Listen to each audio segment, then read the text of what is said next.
Section 1. The mystery that burns across 10,000 years. Take a moment. Let yourself settle, the way you settle late at night when the world has finally gone quiet and you are left alone with your thoughts, and the particular quality of darkness that surrounds you. Now picture something.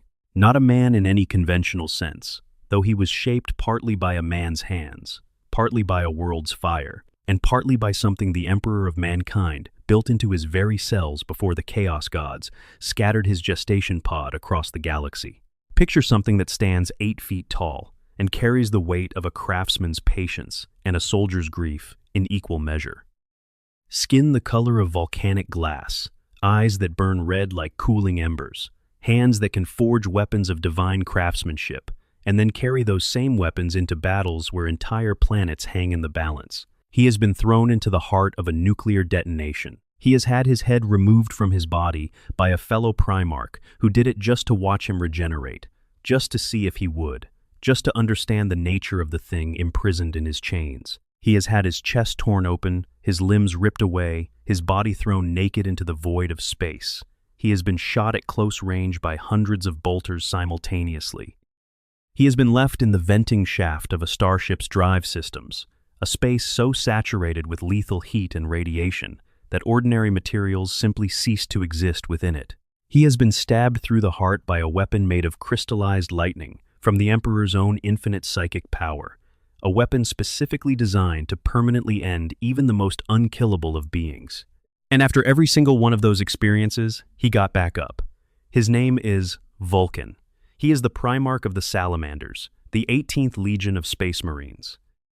He is the genetic son of the Emperor of Mankind, and the foster son of a blacksmith on a volcanic death world who found a comet child in the ash and decided, on some impulse, that history would vindicate 1,000 times over to raise him. He is a craftsman, an artificer of legendary skill, the architect of a spiritual and cultural tradition that has shaped his sons for 10,000 years.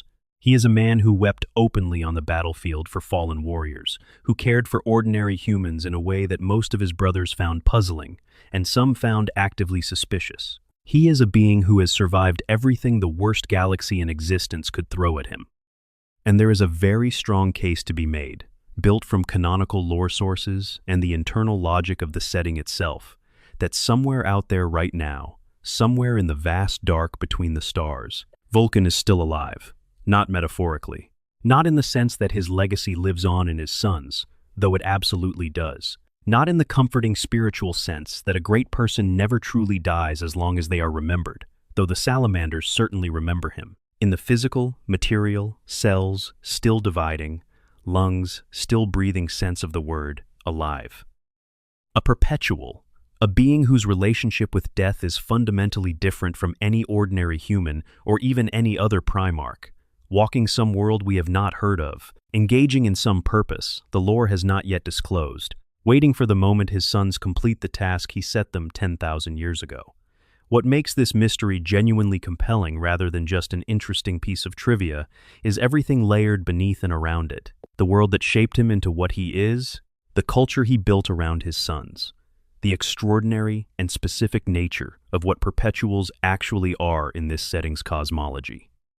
The horror of what happened to him during the Horus Heresy, and the equally extraordinary fact that he survived it as himself, not broken or corrupted or reduced. The artifacts he scattered across the galaxy as a deliberate test. The book written partly in his own blood that still sits in the Salamander's great library, shimmering in the light, full of riddles that 4 of the 9 are still waiting to have their answers found. And the promise, explicit and clear, that when those riddles are solved and those artifacts are recovered, Vulcan will judge his sons in return. The Forge Father, the warrior currently carrying the name Vulcan he Stan as his own, is searching right now. In the lore of the 41st and 42nd millennia, he is out there, carrying 3 of the 9 artifacts he has already recovered, guided by the Tum of Fire's cryptic passages, walking a path across a galaxy split in 2 by the Great Rift, in pursuit of the last 4 objects that will complete the quest. Every Forge Father who held this role before he Stan died in the attempt. The quest consumes lives the way Mount Deathfire consumes offerings, with a patience that outlasts everything fragile. Today we are going to follow every thread of this story from the very beginning. We are going to stand in the ash and the firelight of Nocturne, when a comet fell and a blacksmith made a choice. We are going to walk through the Great Crusade and the shape of a legion built around compassion in a setting that makes compassion revolutionary. We are going to feel the particular horror of the Dropsite massacre and what it revealed about Vulcan's nature, and then the sustained nightmare of what Conrad Kurz did with that revelation. We are going to trace the extraordinary journey back to Terra during the siege, and then the 1500 years of quiet that ended with one last magnificent reappearance during the War of the Beast. And then we are going to look at the present, at where the quest stands, at what the evidence actually says about whether Vulcan is still out there, and at why this particular story, among everything in a setting overflowing with extraordinary stories, resonates the way it does. Before we go anywhere, though, drop something in the comments. Tell us where you are right now and what time it is. Whether you are watching this in the small hours from somewhere cold, or an afternoon light somewhere warm, or on a commute that is better with headphones and a good story, we genuinely want to know. And if you are new here and you like what you find, the subscribe button costs you nothing and means you will be here for everything that comes after this. This is the story of the Primarch nobody quite realized was still out there, the fire that never went out. This is the story of Vulcan. Section 2. A world shaped by fire, Nocturne, and the man it made. To understand Vulcan fully, you need to understand Nocturne before you understand anything else. Not because Nocturne explains him in some reductive or deterministic way, as if a place could simply produce a person like a forge produces a blade, but because the relationship between Vulcan and his homeworld is so deep, so mutual, and so ongoing that separating them tells only a fraction of either story. Nocturne made Vulcan in ways that mattered, and Vulcan remade Nocturne in ways that have persisted for 10,000 years. They are a feedback loop that neither initiated but both perpetuated, and the result is something genuinely extraordinary in a setting full of extraordinary things. Nocturne is a death world. That classification in the 40K setting covers a range of planets with an equally wide range of specific horrors, from carnivorous ecosystem planets to perpetually war-torn battlespheres to worlds with environments so chemically hostile that simply breathing the air is a complex survival challenge. Nocturne falls into the geological violence category, and it commits to that category with the kind of intensity that suggests the planet itself has something to prove. The surface is dominated by volcanoes, not the occasional dramatic geological feature, but a plurality of them. Major eruption centers that reshape the landscape on a seasonal basis and fill the sky with ash and particulate to a degree that some periods of the year see no direct sunlight reach the ground at all. The largest and most important of these volcanoes is called Mount Deathfire, and it stands in a region of the planet called the Pyre Desert, which tells you everything you need to know about what the surrounding terrain is like. The planet is also racked by earthquakes of frequent and severe intensity, particularly during a recurring event the local population calls the Time of Trial. The Time of Trial is a period of heightened tectonic activity that arrives on a geological schedule the Nocturnians have learned to read and prepare for, but never quite tame. During these periods, settlements can be swallowed. Landscape features that existed for centuries can vanish or change beyond recognition in the course of a single catastrophic episode. The entire surface of the planet becomes even more hostile than its considerable baseline, which was already extreme enough that most people in the Imperium would look at Nocturne and wonder how anyone survived there at all. The answer is that the people of Nocturne built their civilization entirely around survival, not prosperity or expansion or intellectual development in the abstract sense, but the specific, grinding, daily practice of not dying on a world that was constantly trying to kill them. 7 cities, called sanctuary cities, provide the population with the infrastructure needed to weather the worst of the planet's violence. Each city is a feat of engineering and communal willpower, designed to shelter and supply the people who live within it through the times of trial. Between the cities, the terrain is essentially uninhabitable by the standards of most human worlds. Rivers of cooling lava, fields of volcanic glass, ash dunes that shift in unpredictable ways, and the occasional encounter with the native fauna, which includes the massive, heat-resistant reptiles called fire drakes that live in and around Mount Deathfire, and which any sane traveler gives a very wide berth. What this environment produced in the human population over generations was a specific kind of character. Patient, tough, self-reliant, in a way that comes not from philosophy but from necessity. People who understood that complaining about what could not be changed was a waste of energy that could have been spent surviving it. People who helped their neighbors not because they were told to, but because on a world like Nocturne, the person who does not help their neighbor today is the person who has no one to help them when the next earthquake comes. Solidarity not as an abstract virtue, but as a survival strategy so deeply embedded it had become culture. The cultural practice they built around this solidarity was one of craftsmanship. Metallurgy, specifically, for reasons both practical and symbolic. The forge is where raw material is heated past the point of resistance and shaped into something useful. The forge is where you take the most violent, most destructive form of energy available to you, fire, and you direct it precisely enough to create rather than simply consume. The forge is where patience and skill convert potential destruction into durable worth. For a people living on a world defined by geological fire, this was not just a trade, it was a metaphor for everything they were. The quality of your work in the forge was a window into the quality of your character. What you built and how carefully you built it said something true about who you were. Into this world, a gestation capsule fell. The Primarchs were being developed in a laboratory hidden beneath the mountains of Terra when the Chaos Gods, sensing the threat these engineered demigods represented, intervened. A localized warp rift tore through the facility and scattered the gestation pods across the galaxy, each one carrying an unborn Primarch through the warp to land on some distant world. The specific mechanics of how each pod survived transit and landing are not fully explained in the lore, which is appropriate given that the Emperor's engineering was on a level that defied most frameworks of explanation. What is established is that each Primarch landed on a world of humanity, some colony or lost human settlement that had endured the age of strife in isolation, and that these worlds shaped the Primarchs, who fell on them in ways that the Emperor did not entirely intend, but seems to have largely welcomed. The pod that fell on Nocturne landed near the city of Hesiod during a period the texts call the Time of Trial, which means Vulcan's first experience of his homeworld was the planet at its most violent, the fire and the shaking ground and the ash-darkened sky. He arrived as an infant, which is genuinely remarkable to consider. An infant of Primarch physiology, already significantly larger and more robust than any human baby had a right to be, found in a crater in the ash near the forge district of Hesiod by a man named Nibel. Nibel was a blacksmith, a blacksmiter in the Nocturnian terminology, which is a title that carries more weight than the English equivalent might suggest.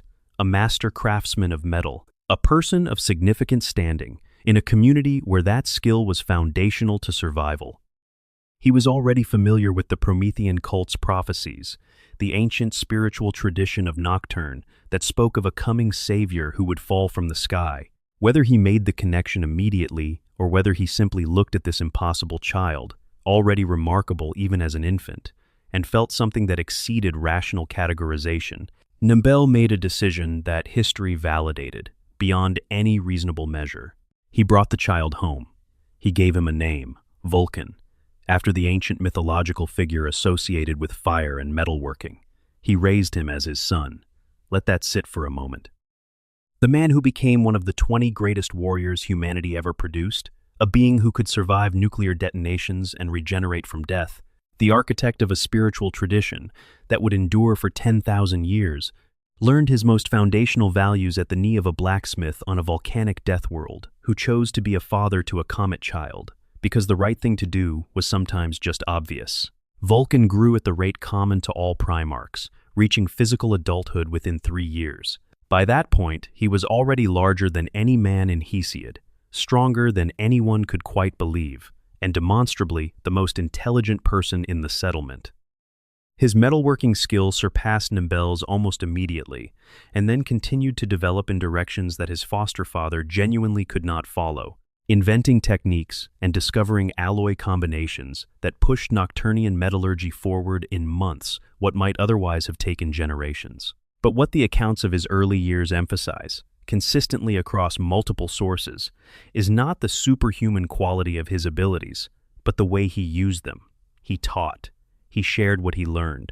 He sat with the old craftsmen who would never match his technical skill and treated their experience with genuine respect. He worked beside his neighbors, rather than above them.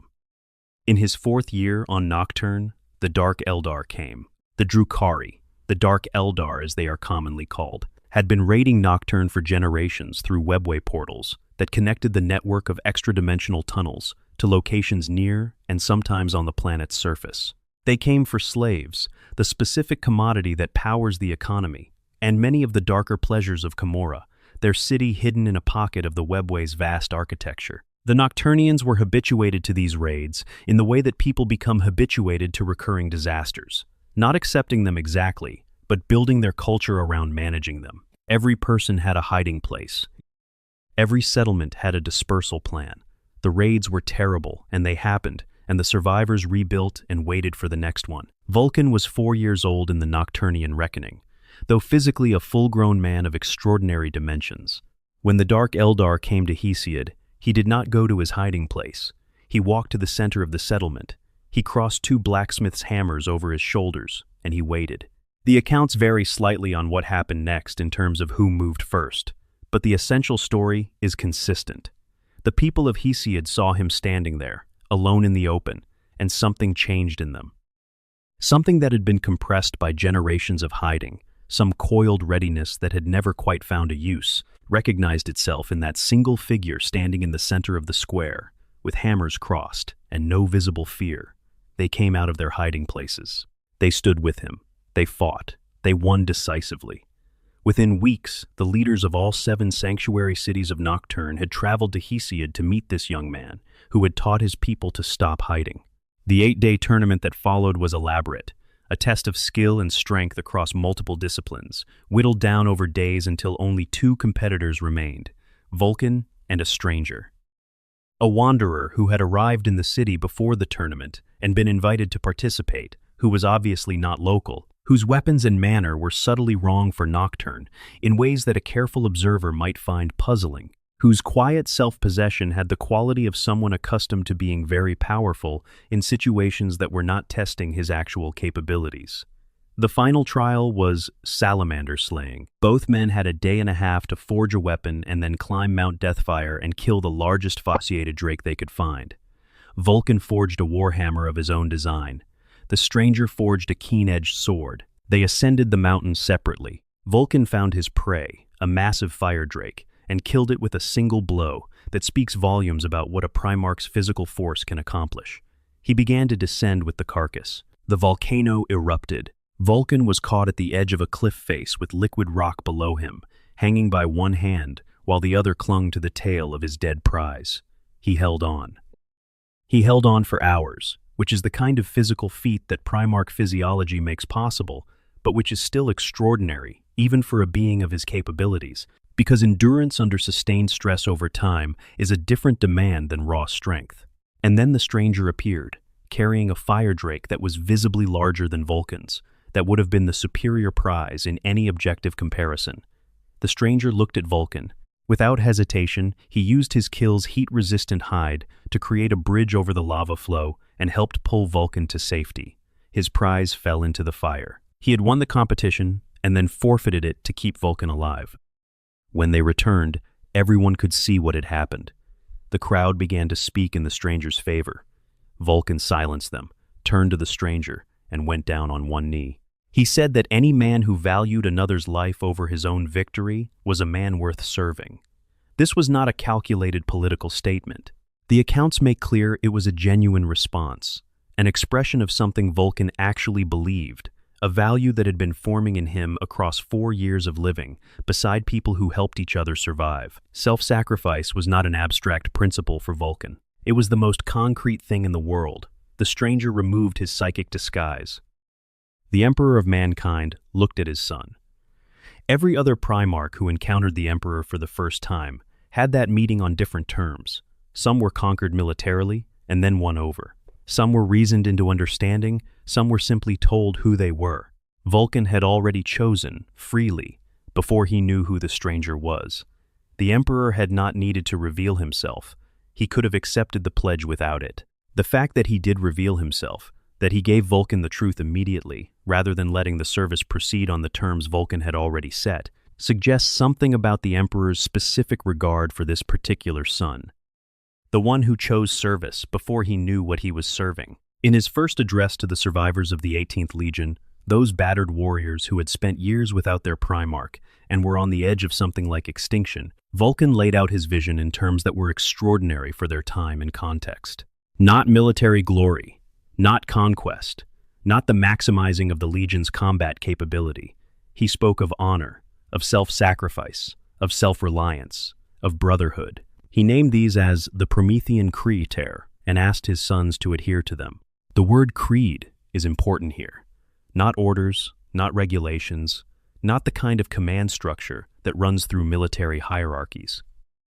A creed, something you believe and act from, because it is yours. He named his legion the Salamanders, after the creatures whose connection to fire and heat and Nocturne's landscape had defined the contest through which his father had found him. And he began to build something that would outlast him by 10,000 years and counting. Section 3. The Salamander's Sons Forged in Volcanic Fire. The Salamanders are, by any measure, one of the most distinctive Space Marine chapters in the entire setting. Not primarily for their battlefield doctrine, though their approach to close-range combat with flamer and melta weapons is effective and well-developed. Not primarily for their gene seed quirks, though the black skin and burning red eyes that result from the combination of Nocturnian sunlight and Vulcan's genetic legacy make them visually recognizable in a crowd of power armor. The Salamanders are distinctive because of who they are beyond the battlefield, and that distinction goes directly back to Vulcan and what he built. Let us start with the Promethean cult, because it is the framework everything else hangs from. The Promethean cult is not a separate religion from the Imperial cult in the heretical sense.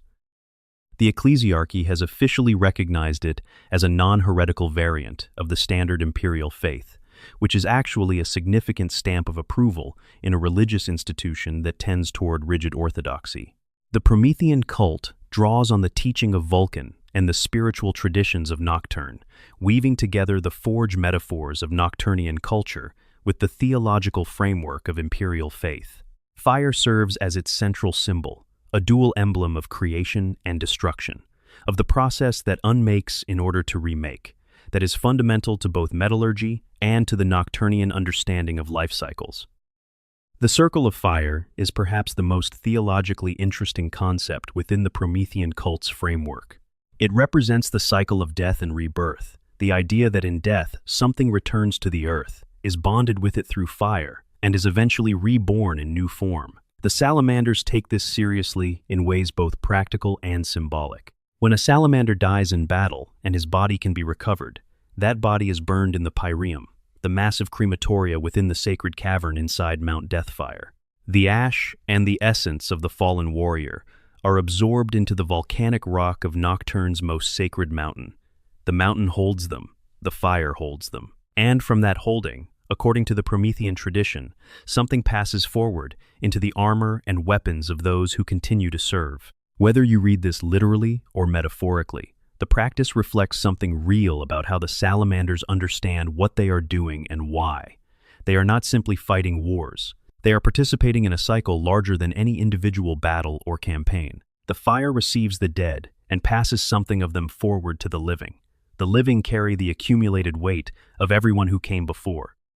This is why their armor and weapons are treated with such specific reverence, not as equipment to be replaced when worn out, but as objects that carry the essence of those who have used them. The tenets of self-reliance, self-sacrifice, and brotherhood that Vulcan articulated on his first day with his legion are not just inspirational language. They have concrete structural expression in how the chapter operates. Self-reliance, for instance, is embedded in the expectation that every salamander is responsible for his own equipment, not just for keeping it clean and functional, though that is the minimum. Each warrior is expected to be capable of maintaining, repairing, and improving his weapons and armor. The quality of that equipment is a measure of the warrior's character. A salamander with poorly maintained gear is not just a practical liability. He is, in the Promethean framework, failing to honor the history and effort that went into creating what he carries. This extends to a chapter-wide culture of craftsmanship that makes the salamanders remarkable among the Adeptus Astartes. Many of their weapons and pieces of equipment are personally crafted or significantly modified by their users, creating an armory of master-worked pieces that would be the envy of any other chapter if they were evaluated purely as objects. The purpose is not to show off. It is to express the relationship between the craftsman and his work, between the warrior and the tools of his service. Self-sacrifice is expressed most visibly in their approach to civilian protection, which is genuinely unprecedented among the Space Marines as a whole. The salamanders do not treat non-combatant deaths as acceptable collateral damage in the calculation of military success the way most of their peers do. They try, actively and at real cost to themselves, to shield ordinary people from the violence of war. This has caused friction, sometimes significant friction, with other military forces and with the civilian leadership of the Imperium. The High Lords of Terra have at various points explicitly criticized the salamanders for prioritizing civilian safety over tactical efficiency. The chapter's own history records instances where protecting refugees prevented the pursuit of a more complete military victory. The salamanders, characteristically, have accepted this criticism without changing their practice. The Promethean Creed asks them to sacrifice themselves, not the people they are fighting for. Vulnerability does not reduce the worth of what must be protected. In some sense, vulnerability increases the obligation. Brotherhood, the third tenet, expresses itself in the remarkable fact that the salamanders actually live among the people of Nocturne when not on active campaign. Not in a fortress monastery separated from civilian life by walls and tradition and the weight of institutional hierarchy. They live in the sanctuary cities. They participate in community life. They serve as protectors and exemplars and neighbors. When they train young aspirants who will eventually become Space Marines, those aspirants come from communities where a salamander warrior might be a familiar figure, someone whose face is known, whose voice has been heard, whose presence in the forge or the market has been ordinary rather than exceptional. This has a specific and important effect on what kinds of people become salamanders. A recruitment pool that interacts with the chapter on human terms, rather than glimpsing them only in moments of violence and crisis, produces different warriors than the recruitment model most chapters use. It produces warriors who remember what they are fighting for, not as an abstract idea, but as specific people and specific places. Before each battle, a brander priest burns a scar into the flesh of each salamander warrior. After the battle, if he survives, another scar is added. Veterans who have served for decades or centuries accumulate these honor scars across their entire bodies, black skin mapped in the record of their survival. The last scars to be marked are on the face, held back until every other surface has been covered, because the face is the most intimate and human part of the self, and its marking is reserved for those who have paid every other price first. This practice is both a record and a ritual, both a factual accounting of battles survived and a spiritual act of integration, the experience of war being literally written on the body so that it cannot be forgotten or compartmentalized. Their war cry, heard from the first moment of any salamander's assault, is, "Into the fires of battle, unto the anvil of war," not a promise of destruction or a declaration of supremacy. An invocation of the forge, of the place where things are made harder and better by the application of controlled heat. Every battle is the anvil. The warrior who endures it, shapes himself on it, comes out of it tempered. The unique rank of Forge Father deserves its own examination because it is the structural link between everything the chapter is and the mystery we are working toward. The Forge Father is chosen from among the chapter's greatest champions and then stripped of that identity entirely. He gives up his previous name, his rank, his history. He takes the name Vulcan, just Vulcan, and the title that comes with a single consuming purpose: find the 9 artifacts and bring them home.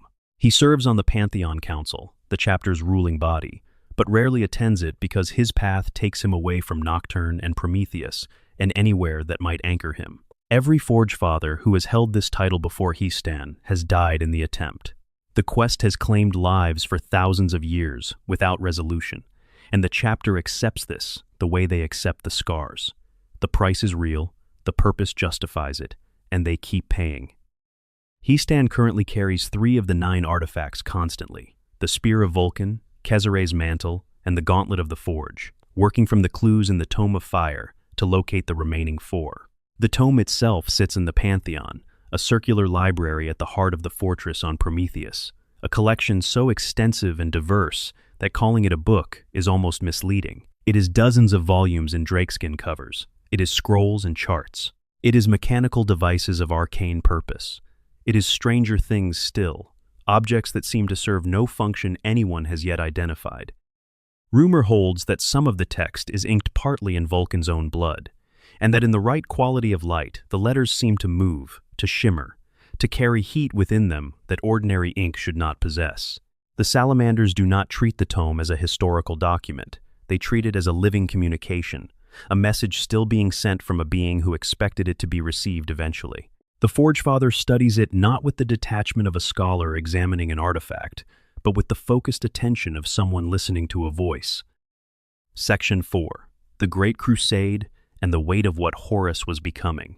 Before Istvan, before the betrayal, before everything that transformed the Imperium from its brief moment of genuine possibility into the grinding nightmare it became, there was the Great Crusade. 30 years, roughly, of systematic expansion, the Emperor's forces moving outward from Terra to bring the scattered remnants of humanity under a unified banner, freeing them from the alien predators and the chaos corruption and the simple merciless isolation that had been the inheritance of the Age of Strife.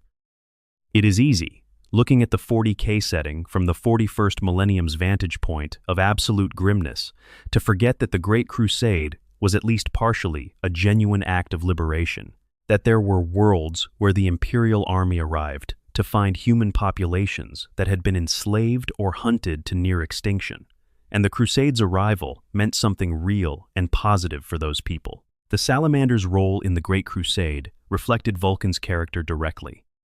Their record of compliance, the polite word for bringing worlds into the Imperium by whatever means required, shows a consistent pattern of attempting to negotiate before fighting, of scaling violence to the minimum necessary rather than the maximum convenient, of specifically targeting the forces of oppression rather than the populations they controlled. This did not always work out cleanly. The Crusade was a violent enterprise conducted by an organization that was not built for subtlety, and the Salamanders were not immune to the necessity of mass violence when the situation required it. But the tendency, the instinct they carried into every situation was to find the way through that cost the least. Vulcan himself spent significant time during the Great Crusade building, creating his vault on Prometheus filled with artifacts that represented thousands of hours of extraordinary craftsmanship, weapons of types that no one else in the Imperium could produce, equipment of quality that put standard Legion material to shame by comparison. He also forged gifts for his brothers, a tradition that speaks to his view of what the Primarchs were to each other, not rivals for resources or recognition, but a brotherhood whose connection should be expressed through generosity.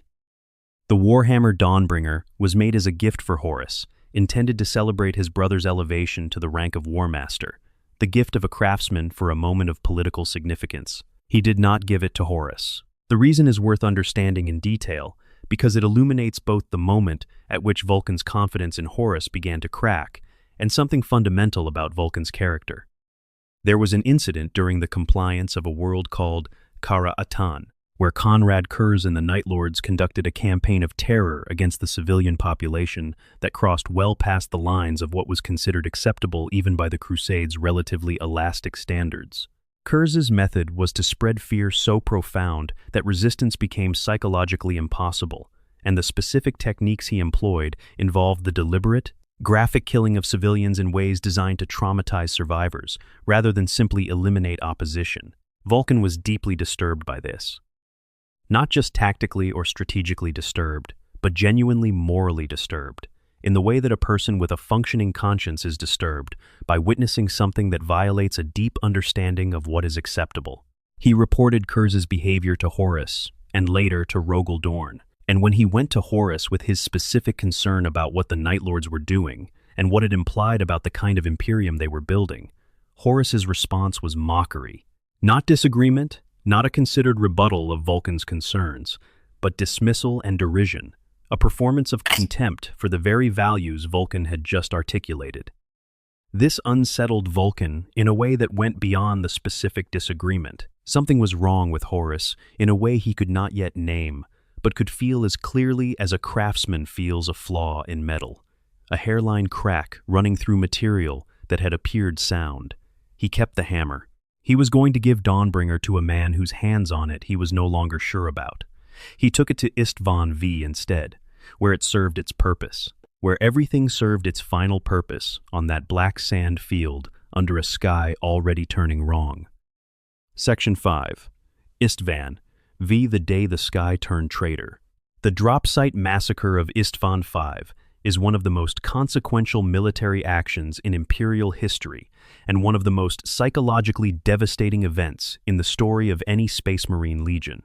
To understand what it meant for Vulcan specifically, what it cost him, and what it revealed about him, you need to first understand the scale of what happened and why the people who survived it carried the weight of it for the rest of their lives. The plan, devised after the confirmation of Horus's rebellion following the Istvan III atrocity, was to deploy 7 legions to bring the War Master to account. 3 legions, the Iron Hands under Ferrus Manus, the Raven Guard under Corvus Corax, and the Salamanders under Vulcan, would form the first assault wave and establish a beachhead on the planet's surface. 4 additional legions, the Iron Warriors, the Night Lords, the Word Bearers, and the Alpha Legion, whose loyalty was assumed, would arrive as a second wave to reinforce and complete the operation.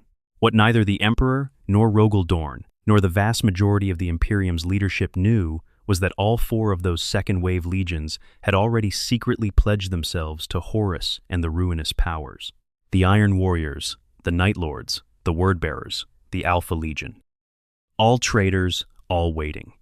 Vulcan knew something was wrong before the drop. So did Corax. The two of them looked at the reconnaissance data and saw an arrangement of forces that was too convenient, a defensive posture that suggested knowledge of loyalist intentions rather than a simple military position. They urged caution.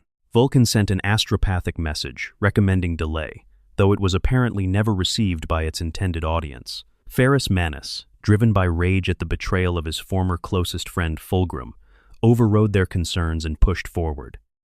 The Urgal Depression, the killing field where the battle took place, was a vast expanse of black volcanic rock under a sky permanently grayed by the preceding destruction on Istvan III.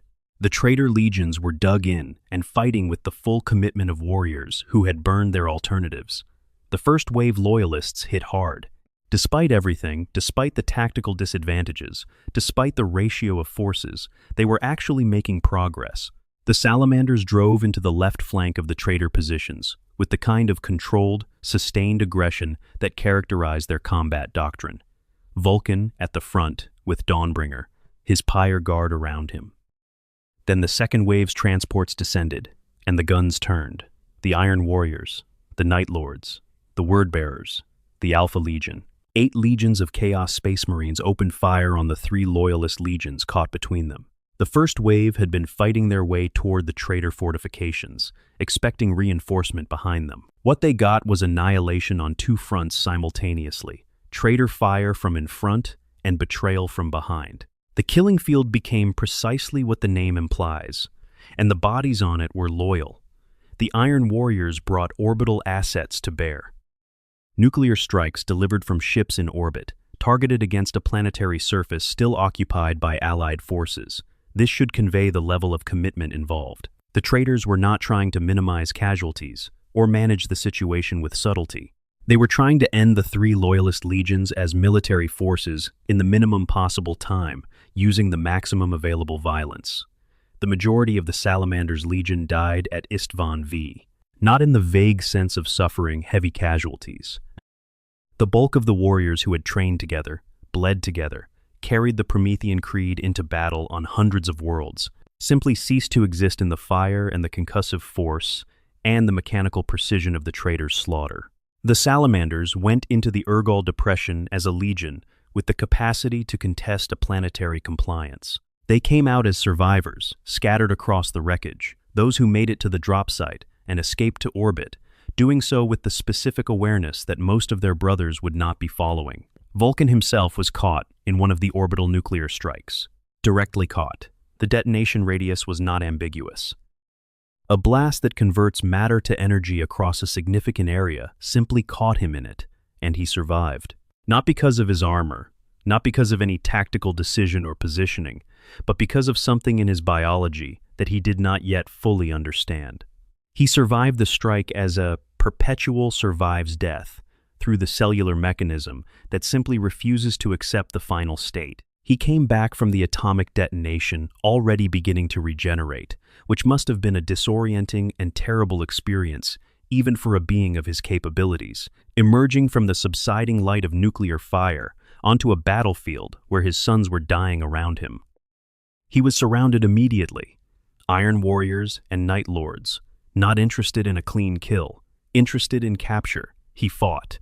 The fighting of a Primarch, even a surprised, recently atomized Primarch on a losing battlefield, is a thing of extraordinary violence. He killed scores of them, Space Marine warriors in power armor fighting as a coordinated military force, and he killed them by the dozens before the weight of numbers and the cumulative effect of wounds managed what the nuclear weapon had not managed. He was beaten until he lost consciousness, and when he woke, Conrad Kurz was watching him. The Night Haunter had seen an opportunity that he could not pass up. Vulcan, unconscious and at his mercy. Vulcan, who had reported Kurz's behavior during Karaton to Horus and to Dorn. Vulcan, who had argued against everything Kurz represented and believed. Kurz took him. He had a prison hulk prepared, a ship of the Night Lord's fleet converted into a controlled environment for a purpose that was not military in any conventional sense. It was personal. First Captain Artellus Numion, who had managed to survive the massacre with a small force of salamanders, saw his Primarch taken. He could do nothing about it in the moment. He survived. He led the survivors off Istvan V. He carried the impossible weight of both the loss of his Primarch and the loss of almost everyone he had ever known, and he kept going, because that is what the Promethean Creed demanded, and because the alternative was to stop. He did not stop. Section 6. The Prison of the Night, Haunter Horror, and the Discovery of Immortality. The months that followed Istvan V were, for Vulcan, the worst experience a being of his nature could have. That is not hyperbole, and it is not a figure of speech. What Conrad Kurz did to Vulcan during that period was specifically, deliberately, methodically, the worst thing that could be done to a perpetual. It was not designed to kill him, though Kurz certainly tried that as well. It was designed to break him. To demonstrate that his values were fragile, that his compassion was a weakness, that everything he believed about the worth of human life and the importance of protecting it would shatter under sufficient pressure. Kurz was wrong about that, but not because Vulcan was invulnerable to suffering. He was not. The methods employed during those months are documented in the lore with a specificity that reflects the kind of calculated cruelty that made the Night Haunter one of the most genuinely frightening figures in the Primarch pantheon. Kurz decapitated Vulcan. He ripped out his throat with a fork, which carries a particular horror in its casualness. The implication that Kurz had reached for whatever was nearby, because it did not matter what he used, and he wanted Vulcan to understand that it did not matter. He stabbed him through the chest. He tore him limb from limb, not in the heat of combat, but deliberately, methodically, as a demonstration. He had Vulcan eviscerated. He arranged for him to be shot at close range by hundreds of bolters firing simultaneously, a wall of mass reactive rounds that should have been more than sufficient to reduce anything to component parts. He placed him in a starship engine venting shaft, which is a space filled with energies and temperatures that bear no relationship to anything a human body is designed to endure. He threw him, naked, into the void of space. Every time, Vulcan came back. The regeneration is described in the lore as something that astonished even Kurz, who was not easily astonished. The cellular reconstruction, the regrowth of destroyed tissue, the rebuilding of severed limbs and replaced organs, the restoration of a decapitated head, all of it happened and kept happening, and happened again after the next attempt. Kurz was confronted with the living demonstration that his prisoner was simply not subject to the rules of mortality that governed every other being he had ever encountered. Over time, Vulcan began to understand what he was. The understanding came through the worst possible method of discovery, through dying repeatedly and watching himself come back, but it came. He realized that the regeneration could be influenced by his will, that by focusing on the process, he could accelerate it, could push the cellular reconstruction faster than it would otherwise go. The moment later described, where Kurz shot off his head and Vulcan was back, recognizably himself, before his body hit the ground, was the result of this developing control, a perpetual learning to use his nature deliberately rather than simply experiencing it. The psychological cost was immense. Not something that showed on his body, which healed faithfully each time, but something that accumulated in the spaces between the deaths and the recoveries. The months of captivity, the endless cycle of suffering and return, the sustained presence of Kurz, who was himself a being of extraordinary psychic and physical power, and who understood human psychology at the level of a predator who has spent centuries studying prey. All of it wore at Vulcan in ways that his regeneration could not address because they were not physical injuries. By the time he escaped from Kurz's captivity, eventually breaking free during a transit near the Ultramarines' homeworld of Macragge and falling through the atmosphere to land on the planet's surface, Vulcan was alive in the biological sense, and something much harder to define in the psychological sense. He was violent and incoherent. He attacked anything and anyone within reach. He could not communicate. He could not recognize his remaining sons. When the Ultramarines' medical staff tried to examine him, when Robout Guillemot himself came to understand what had fallen from his sky, what they found was a Primarch whose body was intact and whose mind was shattered in ways that had no clear pathway to recovery. Guillemot sealed him in a casket he personally crafted, engraved with the words, "Unbound Flame," and tried to determine what came next. The few surviving salamanders who had made it to Macragge stood vigil over their Primarch in a cold mortuary chamber that felt like a long way from the volcanic heat of home, and waited. Then Kurz arrived on Macragge. Having stowed away on the Dark Angel's flagship during the Thramas Crusade, the Night Haunter made his way to the surface of Guillemot's homeworld with a purpose that was not primarily military. He wanted to find Vulcan and finish what he had started. He was, in his own way, unable to leave the relationship unresolved, the philosopher-torturer who needed his argument to conclude. And something in Vulcan, some bond that had formed across months of captivity and death and resurrection, responded. He sensed Kurz's presence on the planet. He broke free. He equipped himself from Guillemot's personal armory, which tells you something about the state of mind involved, and he went hunting. The city-spanning duel that followed involved both the Lion, L. Johnson, and Guillemot trying to intervene, Kurz moving through urban terrain with the particular skill of a being who has been conducting night operations and psychological warfare his entire existence, and Vulcan fighting through a haze of broken cognition, driven by something that was not quite reason, but was more than instinct. At one point in their confrontation, Kurz shot Vulcan's head off, and Vulcan regenerated before he hit the ground, the fastest demonstration yet of what full, deliberate control of his nature could achieve. And then John Grammaticus arrived. Section 7. The Cabal, the Fulgurite, and a Strange Mercy. John Grammaticus is one of the more quietly extraordinary figures in the Horus Heresy setting. He is a human perpetual who serves a multi-species organization called the Cabal, an alliance of alien factions who have invested enormous resources in attempting to influence the outcome of the Civil War, tearing the Imperium apart. They are not human. They do not have human values or human emotional frameworks. What they have is access to forms of prediction and foresight unavailable to human civilization, and those forms of prediction have led them to a conclusion that is philosophically coherent and morally appalling. Their models show that the only way to permanently end chaos as an existential threat to all life in the galaxy is for Horus to win, not because the Cabal supports chaos or Horus's faction, but because their analysis of how chaos functions suggests that victory would be self-defeating. If Horus succeeds, if the Emperor falls, if the forces of the ruinous powers achieve their maximum triumph, those powers will consume the feast they have won, and in their satiation they will collapse, pulling back from the galaxy, leaving wreckage, but leaving the survivors of other races the opportunity to rebuild without the eternal pressure of the warp's hunger. The Emperor's alternative, in the Cabal's framework, is an Imperium of man that fights chaos forever, losing slowly, never quite losing completely, generating the endless violence and suffering that keeps the warp gods fed. Millennia of war that cannot end because neither side can achieve final victory. The Grimdark Eternal. In this reading, the 40K setting of the 41st millennium is the Cabal's predicted bad outcome, unfolding exactly as their models suggested it would if the Loyalists prevailed. Grammaticus had been tasked with obtaining the Fulgurite and using it to prevent Vulcan from reaching Terra during the siege. In the Cabal's calculations, a fully recovered Vulcan fighting alongside the Emperor's defenders at Terra was enough to tip the balance toward the Loyalist outcome they did not want. The Fulgurite was the only weapon that could permanently kill a Perpetual, the only thing that could remove Vulcan from the equation once and for all. The Fulgurite's origin is worth understanding.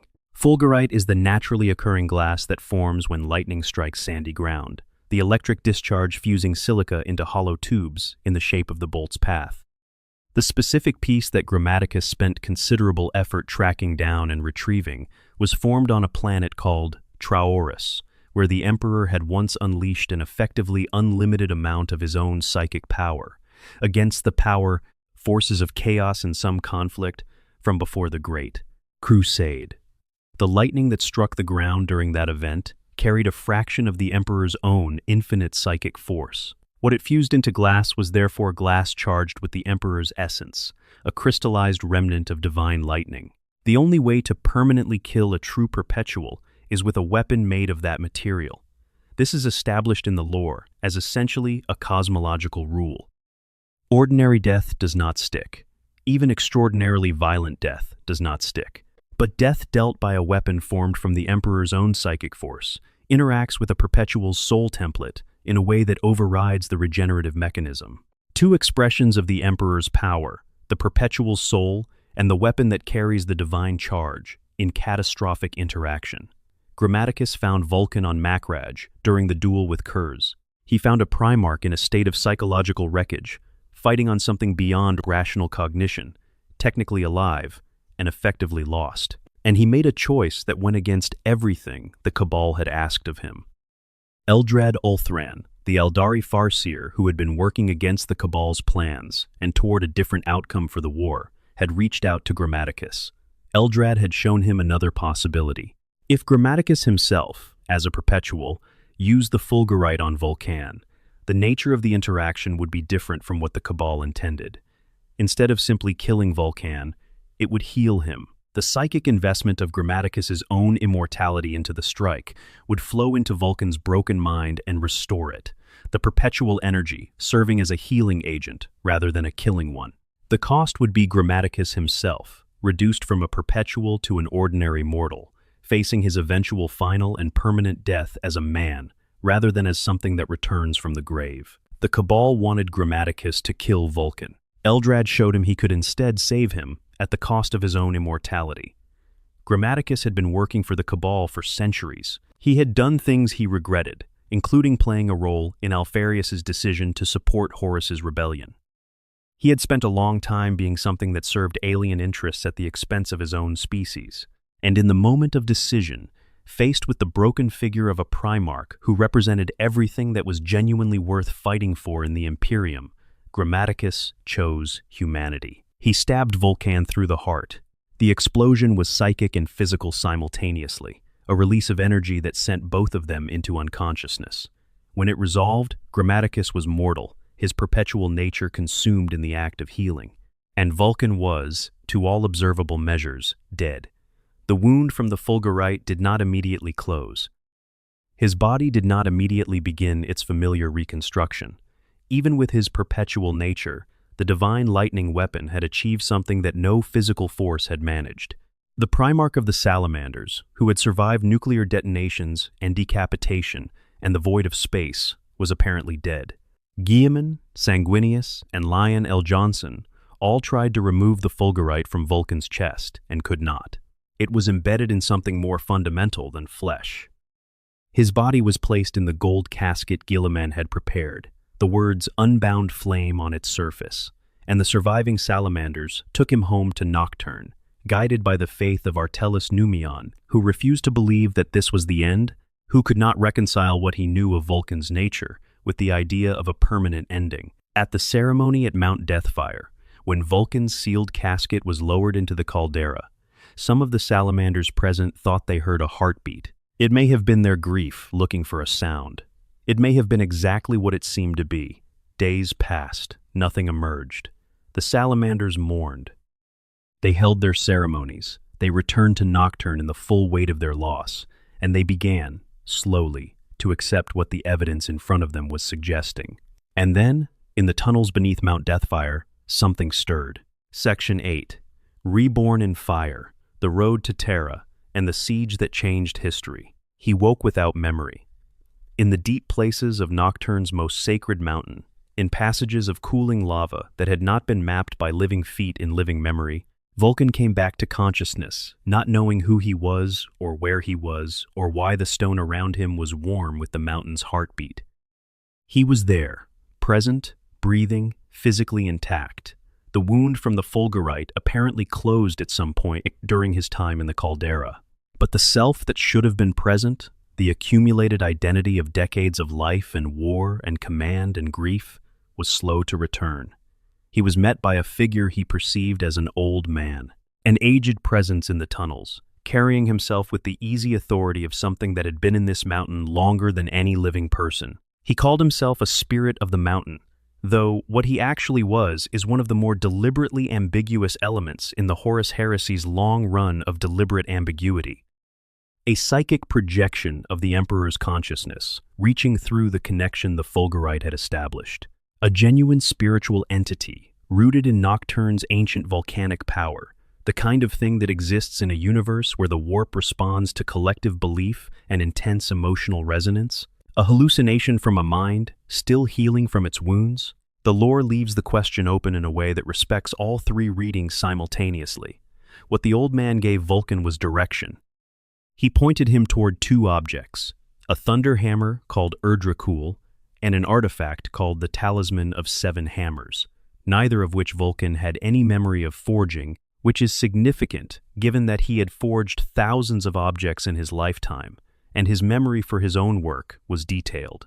Whether he made these during the time when the fulgurite had him effectively between states of existence, in some liminal moment of recovery, or whether they had been placed there by the Emperor or by Nocturne itself during the time of his entombment, is another question without a clean canonical answer. The old man told him that his road led to Terra, that he was needed there, that the task waiting for him was one only he could perform.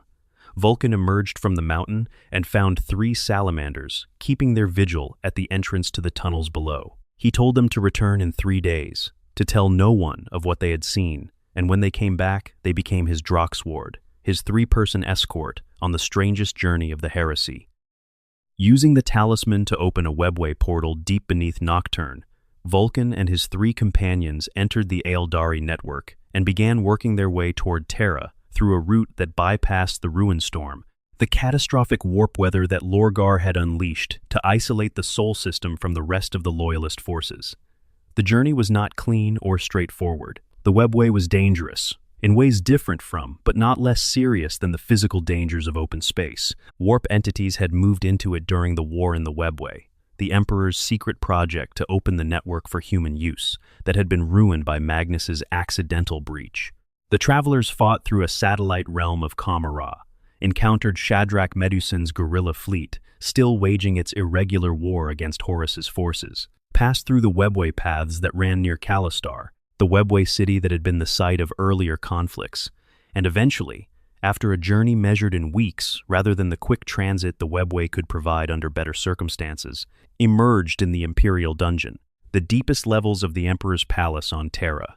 The Emperor was there, still directing the defense of the palace, still present in the specific sense that he had not yet been mortally wounded and placed on the golden throne. And he and Vulcan, father and son, had a conversation that the lore renders with quiet devastation. The Emperor explained the Talisman of Seven Hammers, what it was for. A weapon of unprecedented destructive capability, designed as a dead man's switch, a final option that would consume all of Terra in a total detonation if Horus breached the final defenses and the Emperor fell. No Terra for chaos. No corrupted cradle of humanity as a prize for the ruinous powers, just ash and the denial of everything they had come for. Vulcan would be the hand on the trigger. If the worst happened, Vulcan would activate the talisman. Vulcan was horrified. The craftsman who had built his entire philosophical framework on the worth and protection of human life was being asked to potentially end humanity's homeworld. The Emperor acknowledged his horror. He acknowledged that this was exactly why Vulcan was the right choice. Among all his sons, Vulcan was the most hesitant to use the weapons he forged, the most reluctant to press a mechanism toward its destructive capacity, the one most likely to exhaust every other option first, which in this case was precisely the quality required. The hand on the most terrible trigger must be the hand that will not move it without absolute certainty that there is no alternative. Vulcan installed the talisman into the Golden Throne and took his position. He kept the siege. When Magnus and his 1,000 sons infiltrated the Imperial dungeon to kill the Emperor, Vulcan was there. And the confrontation between a perpetual who could not be killed and a sorcerer of extraordinary power who had every method of killing conceivable at his disposal became a sustained demonstration of exactly what it means to be unkillable. Magnus tried everything. Decapitation, suffocation by transmuting his lungs to amber, exsanguination, psychic immolation on a scale that could have destroyed a city block. None of it worked.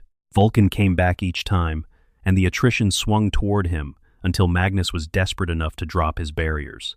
He hesitated before the killing blow. Hearing the Emperor's voice urging him to strike, he still hesitated, and Magnus escaped. Whether this was a mistake in tactical terms is debated. In character terms, it was completely consistent with who Vulcan is. The man who will not make an ending without exhausting every other door first. The siege concluded as we know it. The Emperor fell on the vengeful spirit. The Golden Throne received its broken god. The talisman was not triggered because the fall of Terra was ultimately prevented, and Vulcan's hand, poised over the worst option in the universe, was not needed.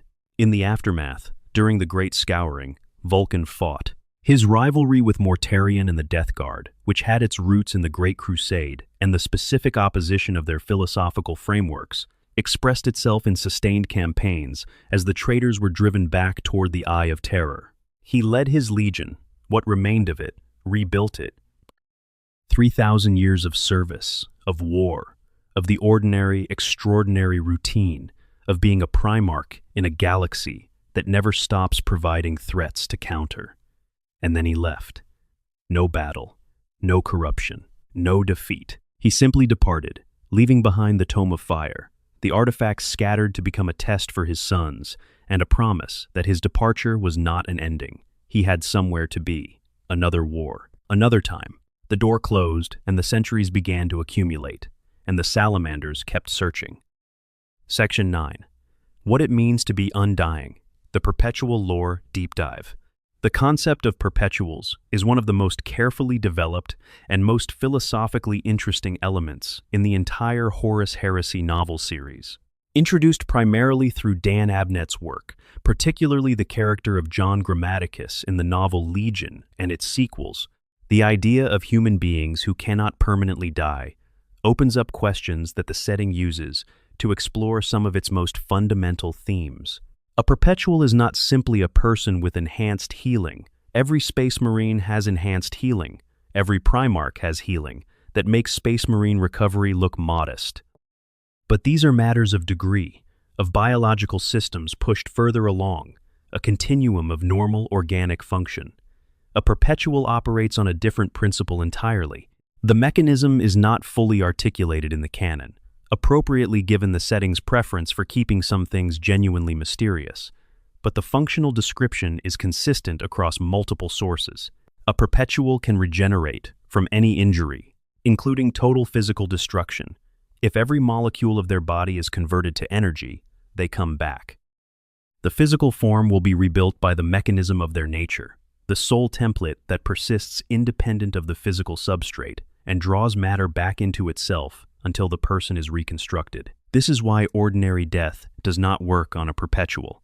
It is why the Fulgurite, specifically, can work. The Fulgurite carries a charge of the Emperor's psychic power, his own divine lightning crystallized into glass. And when used against a perpetual, it creates an interaction between two expressions of the same fundamental force: the Emperor's psychic power that underlies the perpetual's nature, and the external expression of that same power in the weapon. In that interaction, the soul template can be disrupted or destroyed in a way that eliminates the mechanism of return.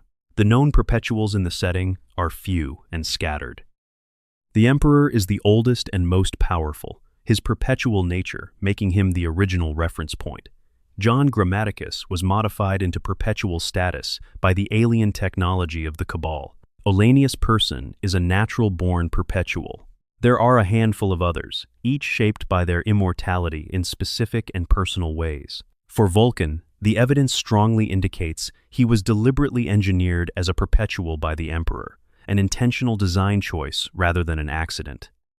Given the role the Emperor envisioned for Vulcan, both as a military leader and as the guardian of last resort during the Siege of Terra, the inclusion of perpetual nature in his design makes strategic sense. A Primarch who could not be killed would be particularly valuable as the hand on the dead man's switch. What is remarkable about Vulcan's engagement with his own immortality is how long he went without knowing about it. He was not aware of his perpetual nature during the Great Crusade. It had never been triggered in circumstances extreme enough to reveal it. Istvan V and Kurz's subsequent campaign were the first times this quality became relevant, and the discovery came through the worst possible method. He discovered what he was by dying repeatedly and watching himself come back, in the hands of a being who was specifically interested in weaponizing the discovery against him. The philosophical weight of that moment of discovery is something the lore handles well. Vulcan did not celebrate his immortality. He did not treat it as a gift. He discovered it in a context of sustained horror, and it became, for him, first an experience and only later a tool. The period when he learned to focus his will and accelerate the regeneration, to use his nature deliberately rather than simply experiencing it passively, represents a kind of mastery that came at enormous cost. There is also the question of what perpetual existence means over very long time. John Grammaticus is shown as tired in ways that sleep cannot address, carrying the accumulated weight of centuries of dying and returning, isolated by the inability to share the core experience of what he is with anyone who does not share it. Vulcan's 3,000 years of post-heresy service, and whatever he has done in the 9,000 years since the War of the Beast, represents an accumulation of experience that defies any normal framework for understanding what it means to be a person across that kind of time. The perpetual nature does not prevent suffering. It prevents physical death. Those are profoundly different things, and Vulcan's story makes that distinction concrete, in ways that are easy to miss if you focus only on the invulnerability. Section 10. The War of the Beast, the last confirmed appearance. The War of the Beast began in 544, M32, approximately 1,500 years after the end of the Horus Heresy. The Orc war boss, known as the Beast, was not a typical greenskin. His physical size, roughly 3 times that of a space marine, placed him in a category the species had never produced before. His intelligence was extraordinary. He spoke fluent Gothic, coordinated multi-system campaigns with sophistication, equaling the Imperium's best strategists, and had unified a significant portion of the Orc race under a single command structure. His WAAA was the largest the galaxy had ever seen, and rampaged across the Imperium, eventually positioning an attack moon directly in orbit above Terra itself. The Imperial Fists chapter was effectively destroyed in an early engagement. The sole survivor, Captain Corland, was elevated to Lord Commander of the Imperium.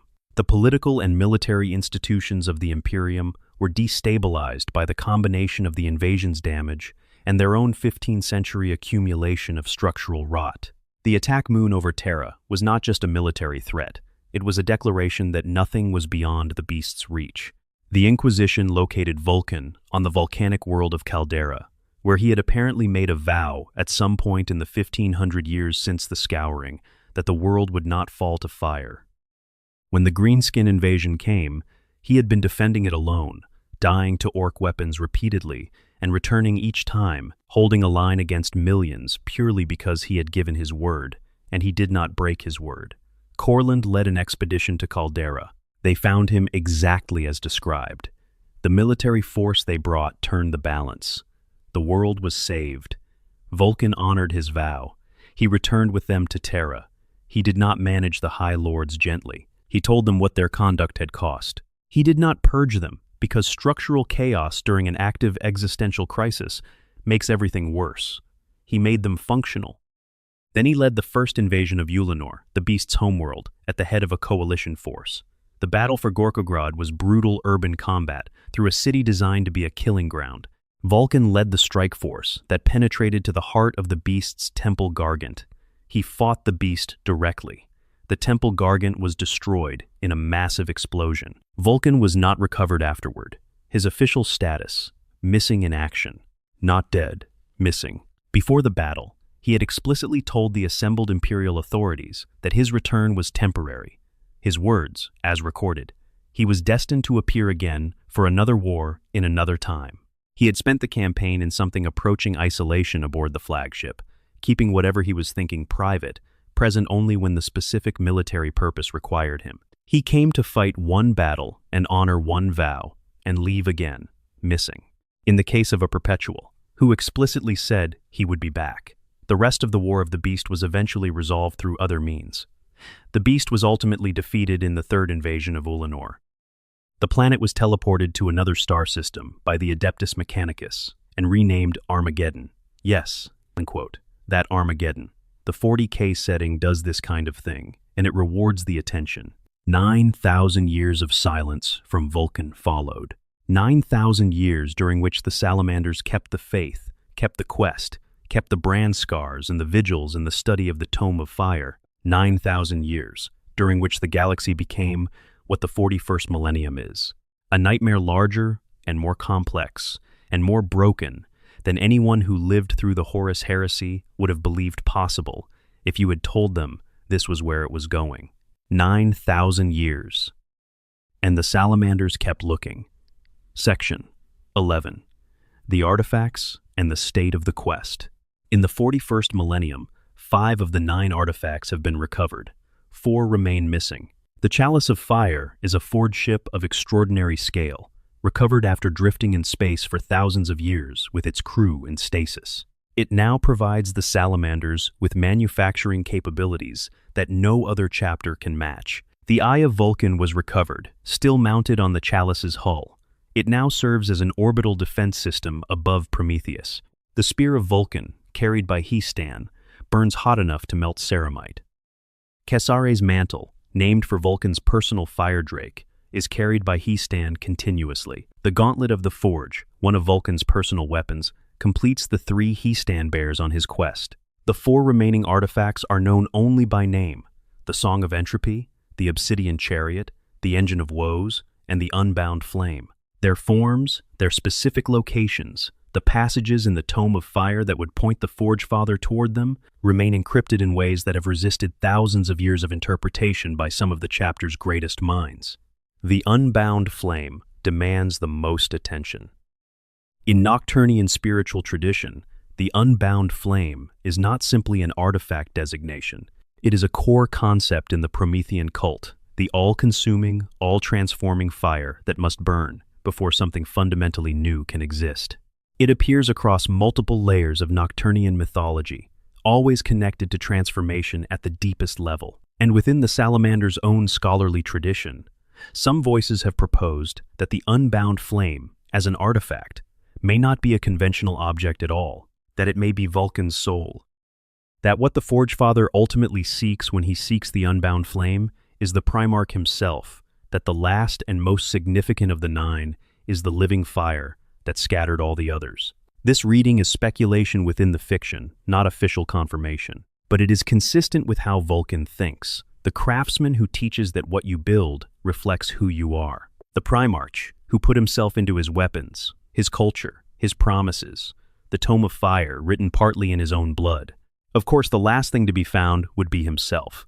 In the current era, Histan has been investigating the world of Zero in search of a lead on the Unbound Flame. The quest has been joined for the first time by successor chapters created during Guilliman's Ultima founding, Primaris reinforced chapters carrying Vulcan's gene seed, who have recognized the sacred importance of the original chapter's purpose. The Covenant of Fire and the Hammers of Nocturne have deployed multiple companies. Other chapters have sent smaller forces in solidarity. For the first time in thousands of years, the Salamanders are not searching alone. Section 12. The Evidence. He is alive right now. What the canonical lore actually establishes. Vulcan is a perpetual. This is confirmed across multiple official sources. His biology means that ordinary death is not a permanent state for him. He can regenerate from any physical state, including total destruction. The fulgurite is the only known mechanism capable of permanently killing a perpetual. The fulgurite was used on Vulcan during the heresy by John Grammaticus, but in a specifically modified way that was intended to heal rather than kill, and which consumed Grammaticus's own immortality rather than Vulcan's.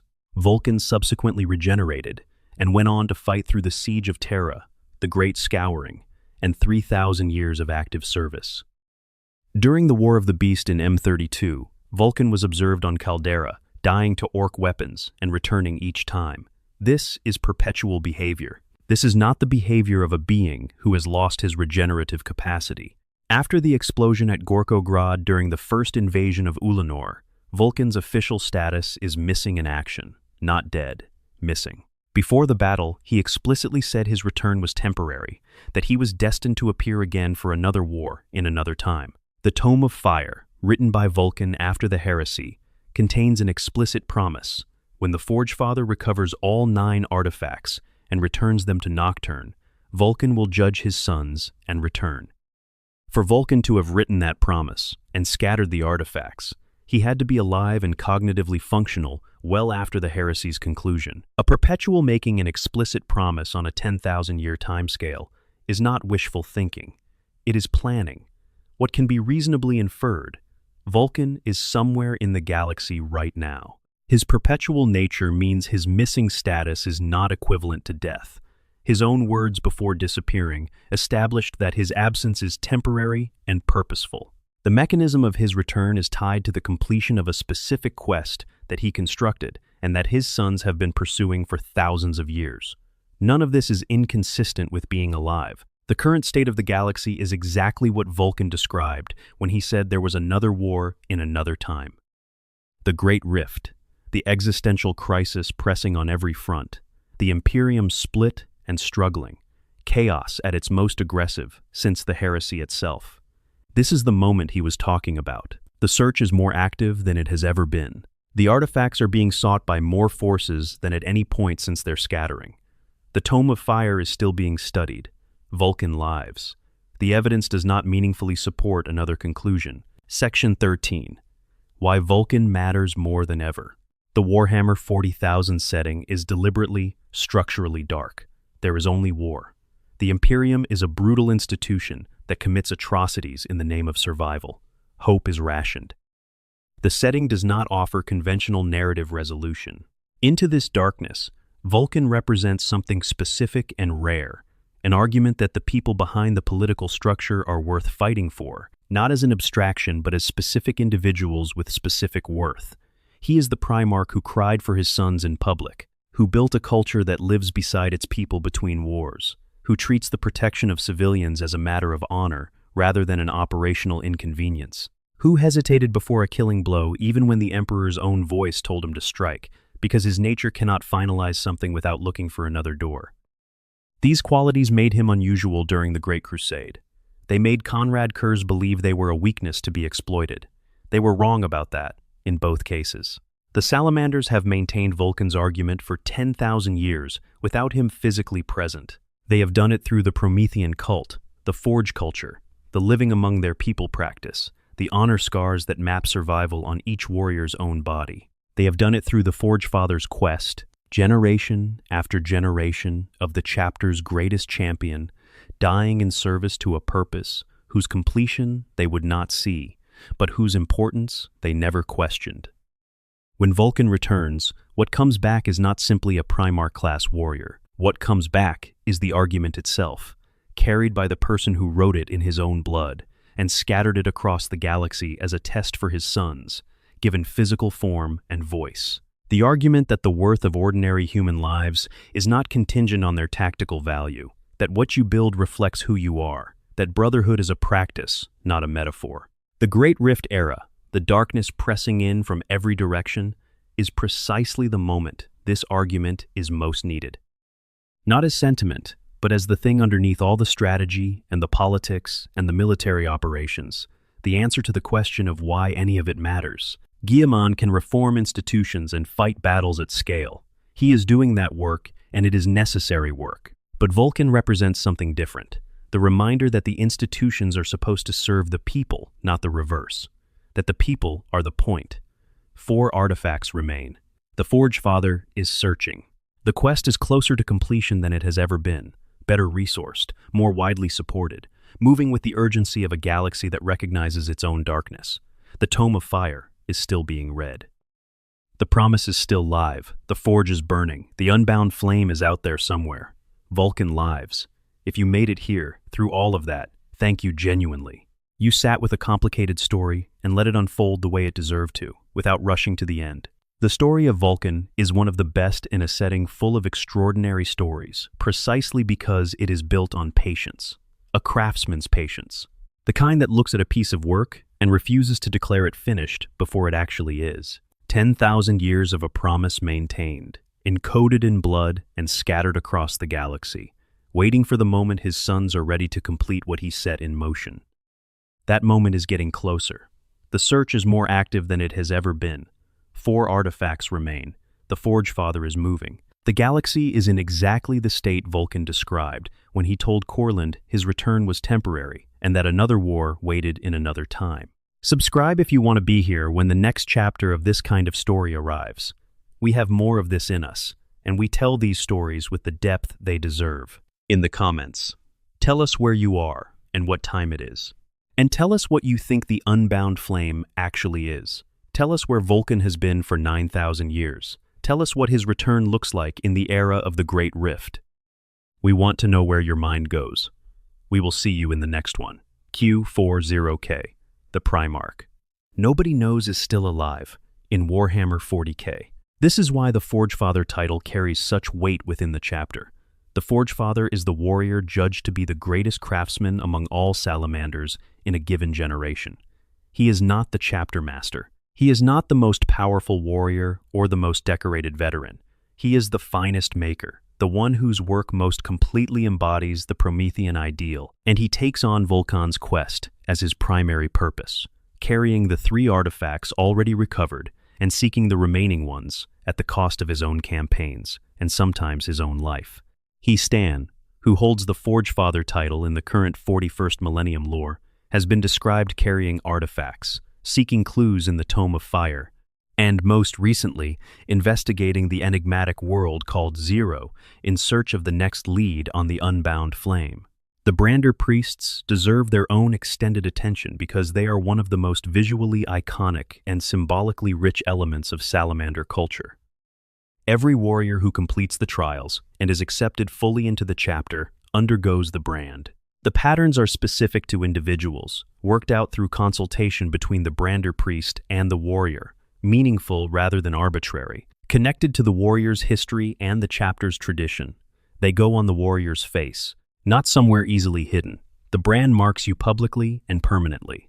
With each campaign that follows, with each experience that shapes the warrior further, new brands are added. The face becomes a map of a life in service.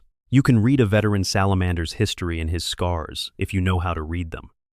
The oldest warriors, those who have served long enough that every remaining space has been filled, begin to have new brands placed over old ones, layering the record of decades of service into something almost geological, a core sample of who this person has been across time. The practice of living among the people of Nocturne between campaigns is another direct expression of Vulcan's founding philosophy. The Salamanders maintain their fortress monastery on Prometheus, the moon orbiting Nocturne, but during peacetime rotations, warriors of the chapter descend to the planet's surface and live within the 7 sanctuary cities, not in segregated military housing, not in reserved quarters that keep them apart from the civilian population. They live alongside the people, work in the same forges, participate in the same traditions, know the families by name, share meals, help rebuild after the next time of trial has done its damage. This is not natural behavior for Space Marines. The Adeptus Astartes, as an institution, tends strongly towards separation from the civilian populations they protect. The reasoning is both practical. The superhuman nature of their existence creates barriers to normal social integration, and philosophical. The warrior caste is distinct from the people they serve. The Salamanders are a direct and sustained counter-argument to this tendency. Their view, Vulcan's view translated into chapter practice, is that the separation is the problem rather than the solution. A warrior who knows the people he protects, who has sat across a table from them and learned their names and listened to what matters to them, fights for something real rather than something abstract. And a warrior who fights for something real fights differently than one who fights for an abstraction. The practical effect of this in battle is that the Salamanders prioritize civilian protection to a degree unusual in Space Marine doctrine. Where another chapter's commander might make the tactically optimal choice that incidentally involves significant civilian casualties, a Salamander commander tends to pay sadistically costs to avoid those casualties, not because they are ordered to, because the civilians are people whose names they have sat with at a forge. This has costs. It has gotten Salamanders killed in situations where a colder calculation would have preserved them. Vulcan accepted that cost when he built the chapter, and the chapter has accepted it ever since. It is worth asking why this matters so much in the 40K setting specifically. The Imperium of Mankind is, by any honest assessment, a violent, brutal institution that frequently treats the people it governs as resources rather than as ends. Entire worlds are sacrificed in strategic calculations. Populations are tithed in blood for the Astra Militarum. The Inquisition reserves the right to exterminate entire planetary populations if contamination of any kind is suspected, and exercises that right with some regularity. Against this backdrop, a chapter of post-human warriors whose core practice is to sit with ordinary people and learn their names and help them rebuild after disasters is not sentimental. It is revolutionary. Vulcan built something in his sons that the setting barely has language for. He built the argument that the people are the point, not the empire that organizes them. The Imperium exists to protect human life. If it fails at that purpose while maintaining its own structures, it has failed at the one thing that justifies its existence. The Salamanders are the ongoing institutional argument for this position, maintained in functional form for 10,000 years. Deep Dive. The Great Crusade tensions and the shadow before Istvan. The Great Crusade was the military campaign through which the Emperor of Mankind reunified humanity across the galaxy after the Age of Strife. 30 years of isolated suffering during which warp storms had cut individual human worlds off from each other, and the species had fragmented into thousands of distinct civilizations with no way to communicate or coordinate. When the storms cleared enough to permit sustained interstellar travel, the Emperor moved. The crusade he launched was the largest military operation in human history. 20 Space Marine legions plus the Astra Militarum and all the supporting infrastructure of the nascent Imperium, sweeping through the galaxy and either incorporating human worlds into the Imperium or, if they resisted, incorporating them after significant application of force. The Salamanders participated in the Great Crusade with the same distinctive character that defined them in every other context. Their campaigns were marked by a specific and sometimes strategically costly tendency to minimize collateral damage. Where other legions executed populations that had collaborated with alien rulers or resisted Imperium authority, the Salamanders tended to find ways to avoid mass executions. Where other commanders made decisions that traded civilian lives for military efficiency, the Salamanders paid the military efficiency cost to preserve the lives. They were effective warriors. They just had priorities that sometimes made other commanders uncomfortable. The most important relationship to understand from the Great Crusade period is the deteriorating one between Vulcan and his Night Lord's counterpart, Conrad Kurz. They had been assigned to campaign together in certain sectors, which meant sustained exposure to each other's command philosophies, and those philosophies were fundamentally incompatible in ways that each recognized very clearly. Kurz's terror campaigns produced compliance through fear. Vulcan's approach produced loyalty through relationship. Both worked in the short term. The divergence was in what they left behind. Worlds that the Night Lords had pacified through atrocity tended to harbor resentment that expressed itself in insurgency, in collaboration with the next enemy that came through, in the specific bitter hatred of people who had been terrorized. Worlds the salamanders had worked with tended to be genuinely integrated into the Imperium, their populations not just compliant but, to varying degrees, invested. Kurz found Vulcan's approach naive at best. Vulcan found Kurz's approach a betrayal of the Crusades' stated purpose. These were not simple differences in style or preference. They were fundamentally opposed philosophies about what human beings were, whether their willing cooperation was possible or even worth pursuing, and whether the purpose of the Imperium was the administration of human potential or the management of human compliance. The arguments between them were real arguments, about things that mattered, and neither was able to persuade the other because neither was operating on premises the other fully accepted. When the heresy began, when the fractures that had been forming across the Crusades' 30-year run finally split open, Vulcan did not see it coming. This is worth stating clearly, because the lore sometimes flattens this kind of thing into inevitability. Vulcan was not naive about politics or human nature. He understood his brothers and their tensions. What he underestimated was the specific weight of the forces working against Horus, the depth of the corruption, the scale of the betrayal. Istvan V was designed to be unkillable, not just as a military ambush, but as an intelligence operation. The traitors knew what they were doing. The loyalists did not know enough. Deep dive. Istvan V. The massacre in full detail. The Dropsite massacre at Istvan V is one of the defining events of the Horus heresy, a military operation so complete in its betrayal that it remains the single largest destruction of Space Marine forces in the setting's history. 3 loyalist legions were destroyed or crippled in the course of a single operation that was specifically designed to eliminate the most effective military opposition to Horus before the rebellion properly began. The Iron Hands, the Raven Guard, the Salamanders. The plan was elegant in the way that all truly terrible things tend to be. Horus positioned 4 legions on Istvan V that were publicly presented as loyalists, but were secretly traitors: the Iron Warriors, Word-Bearers, Night Lords, and Alpha Legion.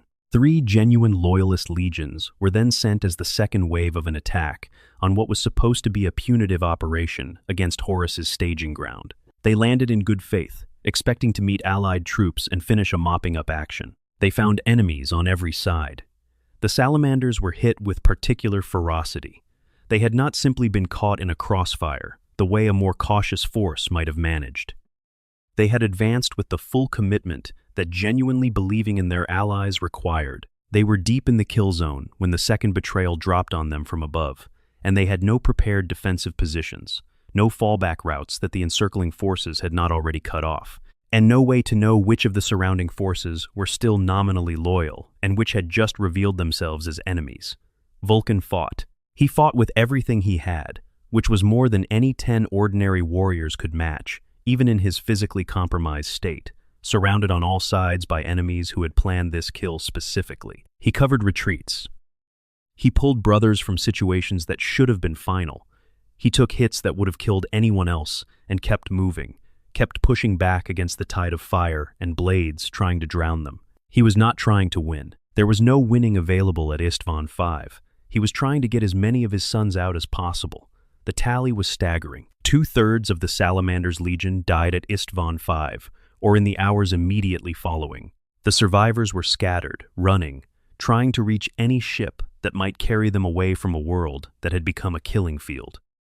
Vulcan himself was eventually overwhelmed, buried under a pile of attackers, captured not killed, because Conrad Kurz had specific plans for what he intended to do with his captured brother. The months that followed were among the most thoroughly documented horrors in heresy literature. Kurz had Vulcan chained on his prison hulk and systematically killed him, over and over and over, in every method he could devise.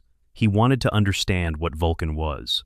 He wanted to map the limits of whatever kept bringing him back, and he wanted to use those limits, the specific quality of caring that made Vulcan suffer every death viscerally rather than merely experiencing it mechanically, as a weapon against Vulcan's sanity and his values. Kurz was right that Vulcan cared. He was wrong that caring was a vulnerability to the extent he calculated. He watched Vulcan survive nuclear detonation inside a sealed chamber. He watched him survive decapitation and regrow his head. He watched him survive the void, spaced through an airlock, and sealed outside the ship in a vacuum that should have been the final limit of anything biological. He watched him survive fire and crushing and every form of physical violence that centuries of warfare had given the Nighthaunters imagination to conceive, and Vulcan watched back. From within a sustained nightmare, he was also observing. He saw his captor clearly. He saw the fragility inside the terror. The way Kurz's certainty about the necessity of what he did was twinned with a deep, unresolved horror at himself, the prophet who had foreseen his own murder and could not decide whether to resist it. There is a disturbing moment recorded in the lore, where Vulcan and Kurz, alone in the cell, essentially talk to each other like two people who know each other very well. Two people who have spent enough time in each other's company that the specific shape of each other's reasoning has become familiar. They do not agree. They never agree. But Vulcan understands Kurz by the end of this period in ways that his captor does not understand himself. The escape came through extraordinary means. The Cabal, a coalition of alien species that had been working across the Great Crusade period to influence the outcome of the heresy, had a human agent, John Grammaticus.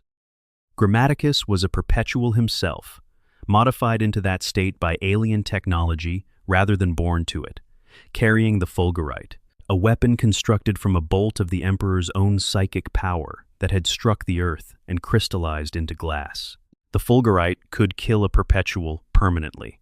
It was the only thing that could. Grammaticus was sent to use it on Vulcan, under the theory that Vulcan's death would break the Loyalists' morale enough to allow Horus to win decisively, and that a Horus victory was paradoxically preferable to a drawn-out conflict from the perspective of the alien species that composed the Cabal.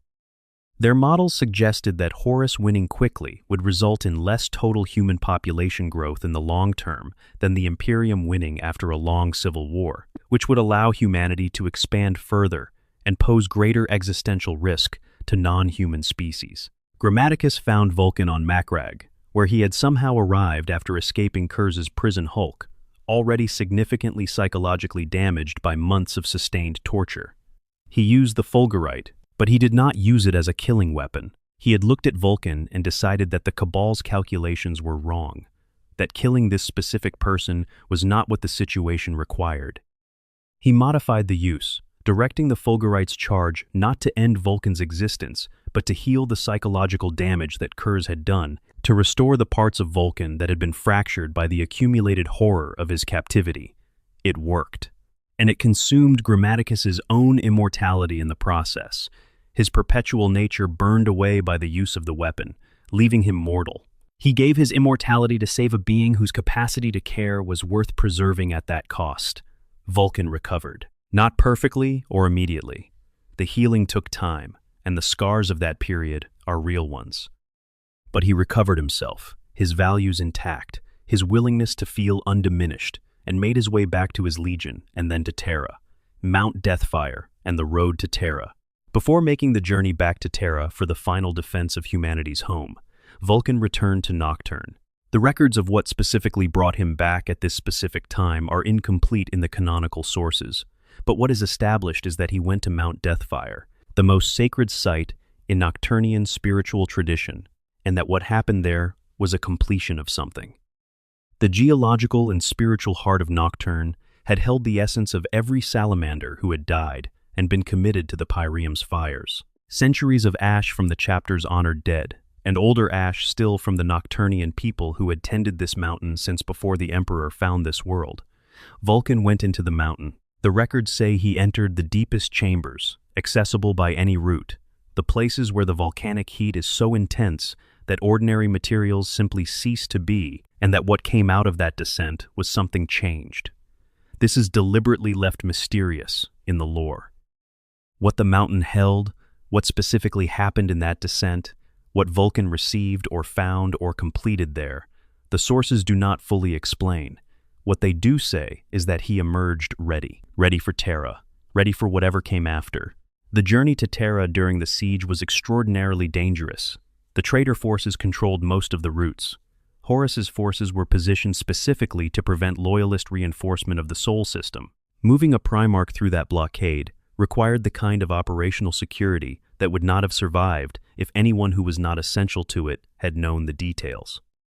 Vulcan traveled in secrecy, accompanied by a small cadre of trusted warriors, taking routes through space that were longer and stranger than the direct approach. He arrived during the siege, not before it stabilized, not after the critical moments had passed. In the middle of it, when the outcome was still genuinely uncertain and the weight of every available asset mattered, the Emperor assigned him the role that tells you everything you need to know about what the Emperor trusted Vulcan to do and not do.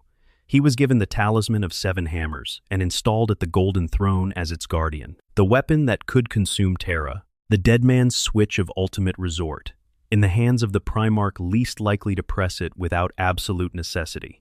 When Magnus and the Thousand Sons broke into the Imperial dungeon, Vulcan was there.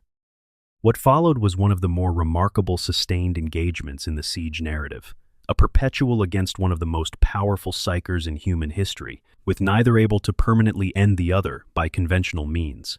Magnus could not kill what regenerated. Vulcan could not hold what phased through solid matter and reshaped reality around itself. They fought to exhaustion and collapse, buying time for other events to unfold elsewhere in the siege. At one critical moment, the Emperor's own voice spoke to Vulcan, directing him to strike while Magnus was vulnerable. Vulcan hesitated. He looked for another way. The hesitation cost him the kill. Magnus escaped. Whether this changed the final outcome of the siege is not established. What it reveals is that even at the absolute center of the worst war in human history, even with the Emperor's voice in his ear, Vulcan could not bring himself to make an ending without first looking for a different door. This is not weakness. This is the most important quality he has, the one that made him the right choice to hold the talisman. The talisman was never used. The siege resolved without requiring the destruction of Terra. The dead man's switch was never pressed, and the Primarch who held it was the one who would have held it until there was truly no other choice remaining. After the siege, after the immediate aftermath, and the beginning of the Great Scouring, Vulcan fought on. 3,000 years of continued service, of leading and rebuilding and being present for his legion's recovery and reformation. And then he left, quietly. No battle, no defeat, no corruption. He set the Tome of Fire down, scattered his 9 artifacts, and departed to wherever he was going next. The promise he left behind was written in blood and encoded in riddles, and entrusted to his sons to follow across however long it took. The door closed. The centuries accumulated. The search began. Final reflections: the unbound flame and the meaning of the weight. There is a concept in the Promethean cult called patient fire. It refers to a specific quality of the flame that moves slowly through resistant material, that does not blaze all at once and spend itself immediately, but burns steadily and deeply into whatever it touches, transforming it over time rather than consuming it in a single violent moment. Patient fire changes things more completely than wildfire does, even though wildfire is more dramatic to witness. Vulcan's story is patient fire in that sense. Everything about it operates on a timescale that defies conventional narrative. The quest is 10,000 years old. The promise is 10,000 years old. The artifacts have been out there for 10,000 years, waiting. The Tome of Fire has been studied for 10,000 years, its riddles slowly yielding to generations of scholars who will not live to see what their work leads toward.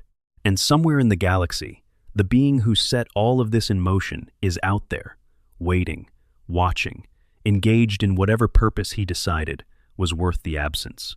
A perpetual experiences time differently than the people around them, not because they are indifferent to it, but because they have a different relationship to its passage. For John Grammaticus, centuries were experienced as a burden, accumulated weight pressing down on a consciousness that could not rest permanently. For Vulcan, we have less direct access to how the time is felt. The lore is quiet on this. What is not quiet is the effect of his absence on his sons. 10,000 years of maintaining faith in something you cannot verify. 10,000 years of passing the quest from Forge Father to Forge Father, watching each one return less complete than they left, watching the quest consume the people given to it.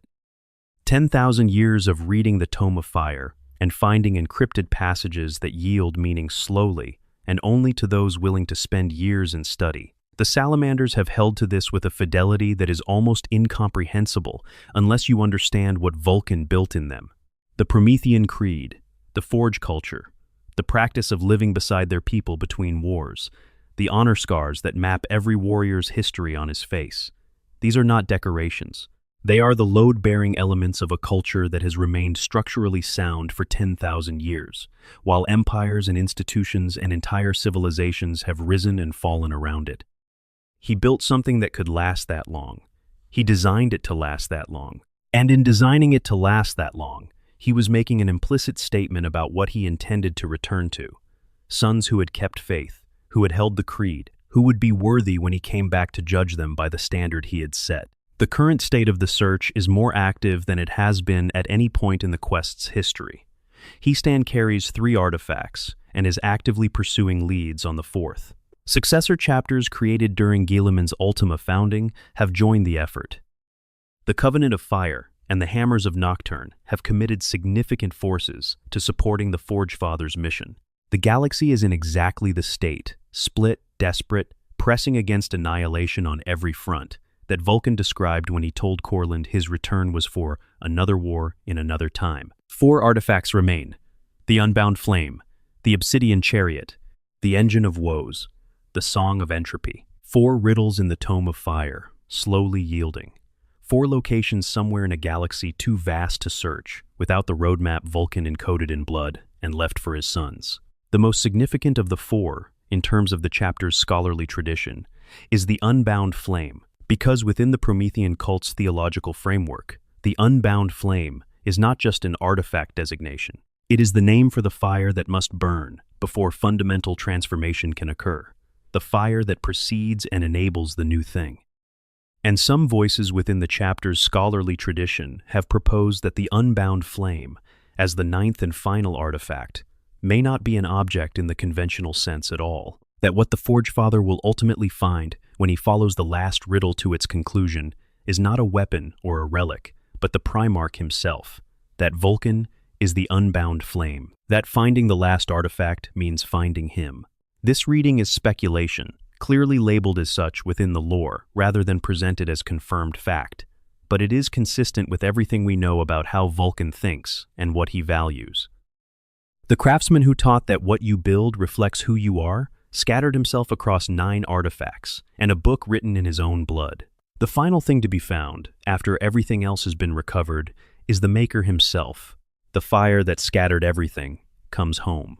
The circle of fire completes. Vulcan lives. Not because we want him to, not because the story demands a happy ending, because the canonical evidence, taken together and examined honestly, does not support any other conclusion. A perpetual whose perpetual nature was not destroyed. A being whose status is officially missing rather than dead. A Primarch who made an explicit promise on a 10,000-year timescale and had already demonstrated, across everything he had lived through, that his promises were not the kind that broke. The forge is still burning. The Tome of Fire is still open.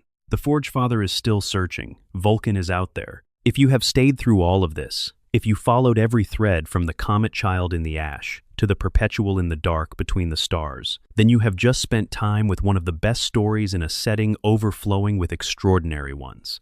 You have sat with the slow burn of something built for the long distance, rather than the dramatic flash. And if you felt anything during any of it, the weight of the torture section, the particular quality of the Mount Deathfire moment, the strange hopefulness of the promise encoded in the Tome of Fire, then Vulcan did what he has always done. He made you feel something, even at this remove, even through 10,000 years of fictional history and the medium of a voice telling you a story. That is what he is. That is what he was built for. Not just the war engine, not just the unkillable perpetual, but the argument for caring, maintained across every circumstance that tried to make caring impossible. Hit subscribe if you want to be here when we have more of this in us, and we tell it with the depth it deserves. Leave something in the comments. Tell us where you are and what time it is. Tell us what you think the Unbound Flame actually is. Tell us where you think Vulcan has been for 9,000 years. Tell us what his return looks like when it finally comes. We will be here. The fire is patient. See you in the next one. Expanded section. the origin of the artifacts, Tekel, and the Vault. One of the most important and least discussed moments in the entire Vulcan saga takes place not on a battlefield, but inside a vault on the moon of Prometheus, before the Dropsite massacre began, when everything that followed was still technically preventable, and the galaxy had not yet fully committed to the direction it was about to go. Vulcan had sensed something when he met Horus before the events at Istvan V. He had traveled to meet his brother, carrying the hammer Dawnbringer, which he had forged as a gift to celebrate Horus's elevation to War Master. It was the kind of gesture Vulcan made, the craftsman's specific expression of honor and relationship. You matter to me, and I have spent my considerable skill making something worthy of that significance. He had intended to give it. He sensed something in Horus, and did not. He brought Dawnbringer home instead, and Horus never received the gift. After the treachery at Istvan III, when the extent of Horus's betrayal became undeniable, Vulcan went to Prometheus.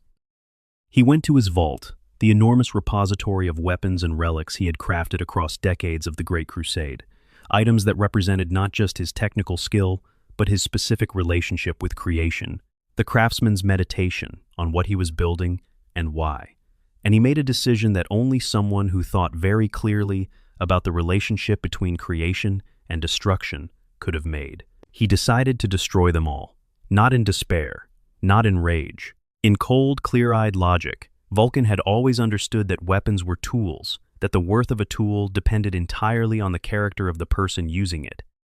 The vault on Prometheus held weapons capable of things that ordinary human morality should not be allowed near. In the hands of Horus, in the hands of the forces of chaos, any one of them could change the course of battles in ways that he was not willing to be responsible for. He had created them. They reflected who he was. He was going to make sure they did not outlast his ability to ensure they were used correctly. The Forge Master Tekel, whom he summoned to bear witness, did not accept this quietly. Tekel argued with his Primarch, which is the kind of thing that tells you a great deal about both the character of the argument and the culture Vulcan had built around himself. You could argue with Vulcan. He listened. Tekel made the case that the artifacts represented Vulcan's legacy, that they could potentially be used for good in the right hands, that destroying them categorically destroyed the possibility of any good coming from them, as surely as it destroyed the possibility of harm. He asked to choose which ones to preserve. Vulcan let him choose 7. Those 7, plus the 2 Vulcan had already taken with him to Istvan V, became the 9. 7 chosen by Tekel as Vulcan's legacy. 2 carried into the worst battle of the century. The 9 artifacts did not exist as a planned set until this moment. They became a set because Tekel asked for the mercy of choosing, and Vulcan granted it. Tekel was appointed the first Forge Father and bound to Nocturne, kept from the slaughter at Istvan V specifically so that the artifacts would have someone to protect them. When Numion, Vulcan's equerry, eventually brought the Primarch's body back to Nocturne, Tekel took the garrison, the warriors called the Unscarred, and led them to the Wrought, the weapons cache where Vulcan had told him to seal the artifacts if he did not return from battle. They found enemies already there. The sons of Horus had beaten them to the vault, hunting for whatever Vulcan had left behind. The engagement that followed involved the Shattered Legions and an Iron Father named Castigan Ulok, whose demand for the relics, so that he could use them to hunt Horus, cost him the Eye of Vulcan, fired directly at his battle barge, and his own life. The Chalice of Fire, severely damaged in the fighting, continued operating on failing reserve power, while the remaining salamanders entered stasis to guard it as it drifted through space. It drifted for millennia. Until the 41st millennium, when Forgefather Vulcan Dirsan found it, the Eye still mounted on its hull, the other artifacts already gone from the breached vault. The history of the artifacts is not a clean narrative of Vulcan placing things carefully around the galaxy for his sons to find. It is a story of chaos and loss and partial recovery, of things that were supposed to stay together that were scattered by violence, of a legacy that was nearly destroyed multiple times and survived through the stubbornness of the people who refused to let it go, which, on reflection, is exactly the right kind of story for something that belongs to Vulcan. Expanded section, Dawnbringer, the hammer that was never given.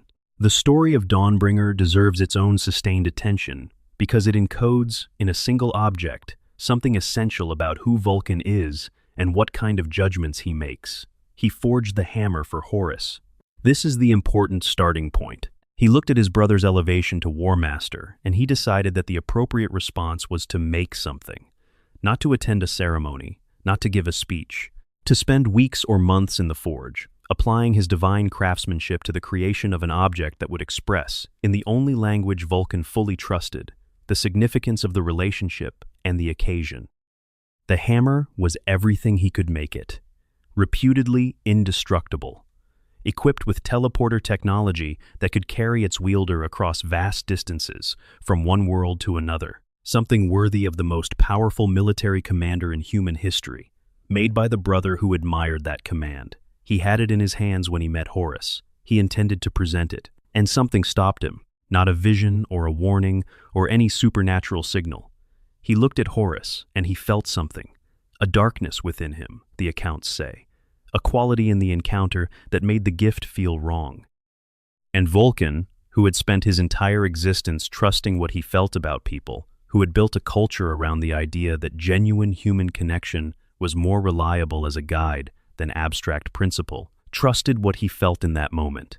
He brought Dawnbringer home. He never gave it to Horus. This is extraordinary for multiple reasons. Vulcan had no confirmation that what he felt was correct. The corruption of Horus was not visible yet. The heresy had not begun. Giving the hammer and being wrong about the darkness would have meant nothing. Not giving it was a significant decision, the kind that could have been perceived as a slight, as withholding honor from the War Master, as a political statement, and he made that decision based entirely on what he felt in the encounter. He told Tekel about it afterward. He explained that he had sensed darkness in Horus, that he had decided the hammer was not something he was willing to put in those hands. And then, when he was making the decision about the vault and the artifacts, he apparently told Tekel that Dawnbringer had originally been forged as that gift. The hammer that would have gone to Horus if Vulcan had trusted the ceremony over his instincts was now something else entirely, an artifact of a choice made before the war even started. Dawnbringer is confirmed as containing teleportation technology, the specific mechanism that allowed Vulcan to escape Kurz's prison hulk. A hammer he forged as a gift for his most powerful brother, which he then used to escape his most dangerous enemy. The object's story is a loop. It begins in the craft impulse, the desire to make something worthy for someone who matters. It ends in the survival of the person who made it, carrying it through the darkest years of his existence. What Vulcan built carried him home. Expanded. Section. The Karatan incident and the seeds of enmity. The specific event that most profoundly shaped the relationship between Vulcan and Conrad Kurz during the Great Crusade took place on a world called Karatan. And understanding it in detail matters because it explains why their confrontation during the heresy had the specific character it did. Karatan was a human world being brought into the Imperium during the Great Crusade. The Night Lords and Salamanders were assigned to campaign there together. The world was largely compliant. The military resistance was minimal. What happened was not a military problem. It was a question of method in the aftermath of compliance. Kurz's Night Lords had been operating in the standard Night Lords fashion, which meant that the pacification of the world involved spectacular atrocities performed publicly and specifically designed to generate a fear so profound that rebellion became psychologically unthinkable for the foreseeable future. The accounts do not specify every detail, but they establish clearly that what the Night Lords had done on Karatan crossed lines that Vulcan could not overlook. He confronted Kurz directly. The argument that followed was not a minor disagreement between colleagues who differed on methodology. It was a fundamental collision between two complete and irreconcilable philosophies about what the Great Crusade was for and what the Imperium they were building was supposed to be. Vulcan argued that what the Night Lords had done was a betrayal of the Crusade's stated purpose, that you could not build an Imperium worth having by terrorizing its people into compliance, that there was a difference between being safe and being free, and both mattered. Kurz argued that results were results, that compliance was compliance, that what happened in the minds of the pacified population was irrelevant, as long as the behavior the Imperium required was what they produced. Neither persuaded the other. The argument ended as such, Arguments always end between two beings who operate from fundamentally different premises, with neither changed and both confirmed in their existing positions. But what happened next mattered. Vulcan reported Kurz's conduct to both War Master Horus and to Rogel Dorn. He did not let it pass. He understood that what the Night Lords had done was not a military matter, but a moral one, and that moral matters required being named. Horus acknowledged the report and did nothing.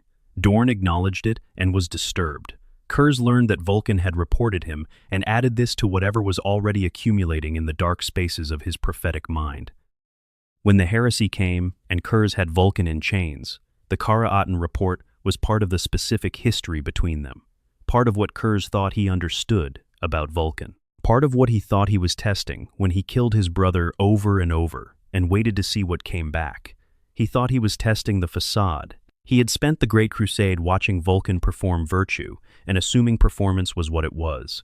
The reporting of Kara-Atan was, in his reading, a political move, an exercise of power dressed in the language of principle. What he discovered in the prison hulk was that he had been wrong about this for the entire time they had known each other.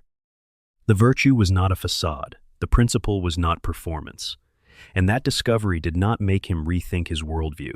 It made him angrier, because a universe in which Vulcan's values were genuine rather than strategic was a universe whose logic Kurz had never fully understood, and incomprehension, in someone as intelligent as Kurz, tends to express itself as rage. The seeds planted at Kara-Atan grew into everything that followed, and Vulcan, who had refused to look away from what the Night Lords had done to a world that had the misfortune to be pacified by the wrong legion, paid for that refusal in ways that he could not have anticipated when he made the report. He paid and he did not break, which was exactly the point. Expanded section, the Great Rift, and why now matters more than ever. The Great Rift, or the Cicatrix Maledictum, as it is known in the formal records of those scholars, brave or foolish enough to maintain formal records of such things, is the defining catastrophe of the 41st and 42nd millennia.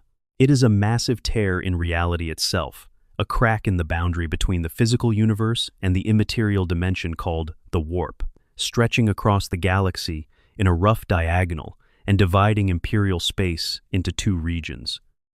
The Imperium Sanctus, the roughly half the galaxy still connected to Terra, and the Astronomican's light that makes interstellar navigation possible, and the Imperium Nihilus, the dark half, where the Astronomican cannot reach, where warp travel is nearly impossible without extraordinary risk, and where entire sectors of humanity are effectively cut off from the rest of the Imperium and must survive or fall on their own.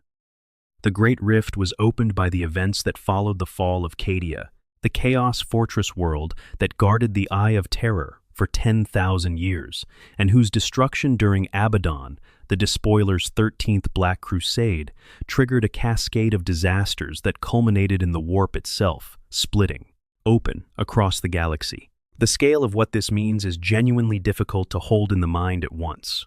Billions of worlds were cut off overnight. The networks of communication and supply that the Imperium depends on were severed in ways that make reconnection an enormous challenge.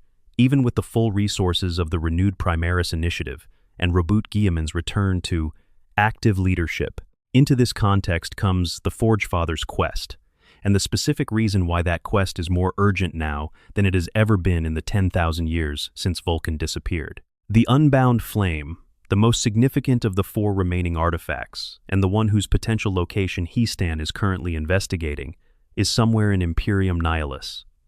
Deep in the dark half, in the region where navigation is the most dangerous, where enemies of every description operate with a freedom they have not previously enjoyed, because the usual systems of Imperial response have been disrupted, where the Alpha Legion, who are never where you expect them to be and always where you least want them, have been working to intercept the search. The confrontation on the world called Zero, which the canonical sources describe in some detail, saw Heastan and his forces arrive to investigate a lead on the Unbound Flame's location, only to find that the Alpha Legion had gotten there first.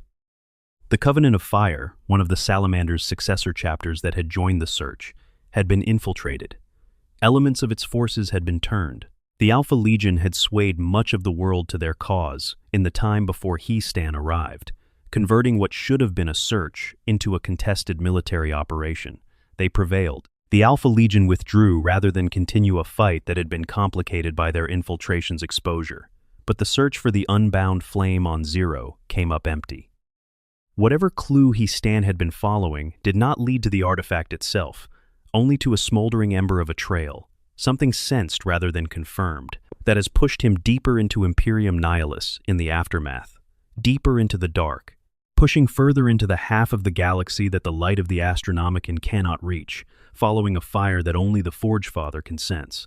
This is where the quest stands right now, in the dark, against enemies who know what Stan is looking for, and have decided that preventing him from finding it is worth their resources and attention. The Alpha Legion does not intervene in things that are not worth their attention. They are one of the most strategically sophisticated organizations in the setting, and their interest in the Unbound Flame's location is a piece of intelligence in itself. Something about this artifact, or about what its recovery would trigger, has made preventing that recovery a priority for Chaos forces, which, if you stop and think about what Vulcan returning would mean for the balance of the current war, is not actually surprising. A perpetual Primarch, who is the physical embodiment of the argument that human lives matter, who has the military capability of a demigod and the moral clarity of someone who figured out what he valued before he knew what his father was, returning to a galaxy that desperately needs both the military capability and the moral clarity, would represent the most significant development since Guilliman's return. And unlike Guilliman, who is a figure of administrative genius and military doctrine, Vulcan is specifically the person who fights because he cares about the people his fighting protects. That distinction matters enormously in the 42nd millennium's specific crisis. The forces of chaos benefit from the Imperium's tendency to treat its own people as resources to be spent. They benefit from the institutional dehumanization that makes populations vulnerable to corruption. Vulcan's return would not just be a military reinforcement, it would be an argument against everything that makes people susceptible to the ruinous power's promises, offered at full Primarch volume in the language of fire and hammers, and the patient, thorough care of a craftsman who does not finish anything he has started. No wonder the Alpha Legion wants to stop Stan from finding that flame. Expanded section. What perpetuals experience across long time? The accumulation. John Grammaticus, in the Black Library novels that develop his character most thoroughly, provides the closest thing the lore offers to a window into what perpetual existence feels like across centuries. He is tired in ways he cannot adequately explain to anyone who has not lived it. Not tired in the way that sleep addresses, tired in the way that accumulation of loss and change, and the specific grief of outliving everything and everyone you have formed relationships with, produces a weight that has nowhere to go. When you cannot die, the losses do not end, they pile up. The people die, and the places change, and the reasons things mattered in the way they mattered at a specific moment become increasingly difficult to access as the moment recedes. There is also the question of identity across that kind of time. Who you are is partly constructed by the relationships and contexts you exist within. When those relationships and contexts keep turning over, when the people who knew you at a specific moment of your existence are gone, and the people who know you now know only the current version, maintaining a coherent sense of self across the accumulated change requires active effort. Grammaticus is shown engaging in this effort, holding on to specific memories, insisting on the continuity of self against the natural tendency of such long existence to fragment what seems continuous. For Vulcan, the lore gives us less direct access, but implies that his version of this problem is shaped by his specific nature. He is a craftsman. He relates to time the way a craftsman relates to a long project, with patience for the stages that must be completed in order, without the expectation that any particular stage should be faster than it actually is, with the understanding that what is being built has a shape that will only become fully visible when enough of it is done. The 10,000 years of absence are not, in this reading, 10,000 years of simply enduring. They are the time it takes for whatever he is doing to be done. This is speculation about the inner life of a fictional character, and it is clearly labeled as such. But it is speculation that the lore actively invites by building a character whose every action reflects the craftsman's patience, whose most defining quality is the willingness to wait for the right moment rather than forcing the wrong one. The Primarch, who hesitated before the killing blow on Magnus, who held the talisman's trigger through the entire siege without pressing it, who built a 10,000-year quest instead of simply returning when he felt ready, is someone for whom the concept of patient fire is not metaphor, but lived experience. Whatever Vulcan has been doing in the 9,000 years since the War of the Beast, the evidence suggests it has not been waiting passively. A perpetual with a clear purpose, and the craftsman's understanding of long timescales does not wait. He works. The question that remains open is what exactly he has been building, and whether the completion of the artifact quest is the moment when that work becomes visible. The Tome of Fire is still being read. The last 4 artifacts are still out there. He-Stan is still searching, deeper now into the Nihilist dark than any previous Forgefather has gone. The promise is still live. When the fire comes home, whatever it has been doing in the dark will become clear. Expanded section. The Salamanders, in the current era holding the line. In the years following the opening of the Great Rift, the Salamanders have been operating on multiple fronts simultaneously, in a way that stretches even a chapter with their resources and commitment. The Indomitus Crusade, Guilliman's massive offensive designed to push back the chaos that followed the Rift's opening and reconnect isolated Imperial worlds, drew on multiple chapters' resources. The Salamanders committed forces. They also benefited from the Primaris Reinforcement Program, the new generation of Space Marines created by Belisarius Cawl, using Vulcan's gene seed alongside all the other Primarchs, bringing the chapter to a combat strength it had not seen since the years before Istvan V. The integration of Primaris warriors into the Salamanders was, by all accounts, smoother than for many other chapters. Partly because Vulcan's gene seed was one of the stable and well-maintained seeds, Cawl having had 10,000 years to work with it, but also because the chapter's culture has a specific mechanism for welcoming transformation without losing continuity. The Forge metaphor handles it. New metal added to an existing structure does not change what the structure is, if the metalwork is done correctly. The Primaris warriors who joined the Salamanders entered a chapter that knew how to incorporate new material without compromising its structural integrity. The Hammers of Nocturne and the Covenant of Fire, 2 of the newly founded successor chapters, created specifically during the Ultima founding, using Vulcan's gene seed, alongside the Primaris enhancement process, represent something genuinely new. Salamander culture chapters that did not grow from the original stock, but were planted fresh, carrying the genetic heritage and the Promethean framework into their founding charters. Both chapters recognize the sacred importance of He-Stan's quest almost immediately upon organization.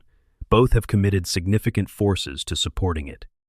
The decision to join the Forgefather's search for chapters that did not exist as organizations when the quest was created, and whose warriors have never known a nocturne that was not already thousands of years into the artifact search, says something about the depth with which the culture transmits across generations.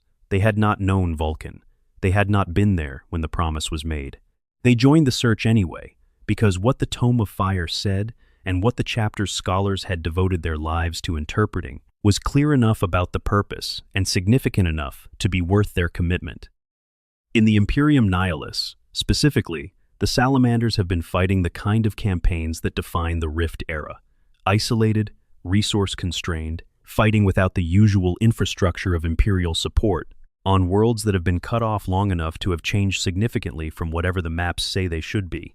Some worlds in the Nihilus have been without Imperial contact for decades since the Rift opened, long enough that the social and political structures that existed before have reorganized around the new reality. Some have fallen to chaos.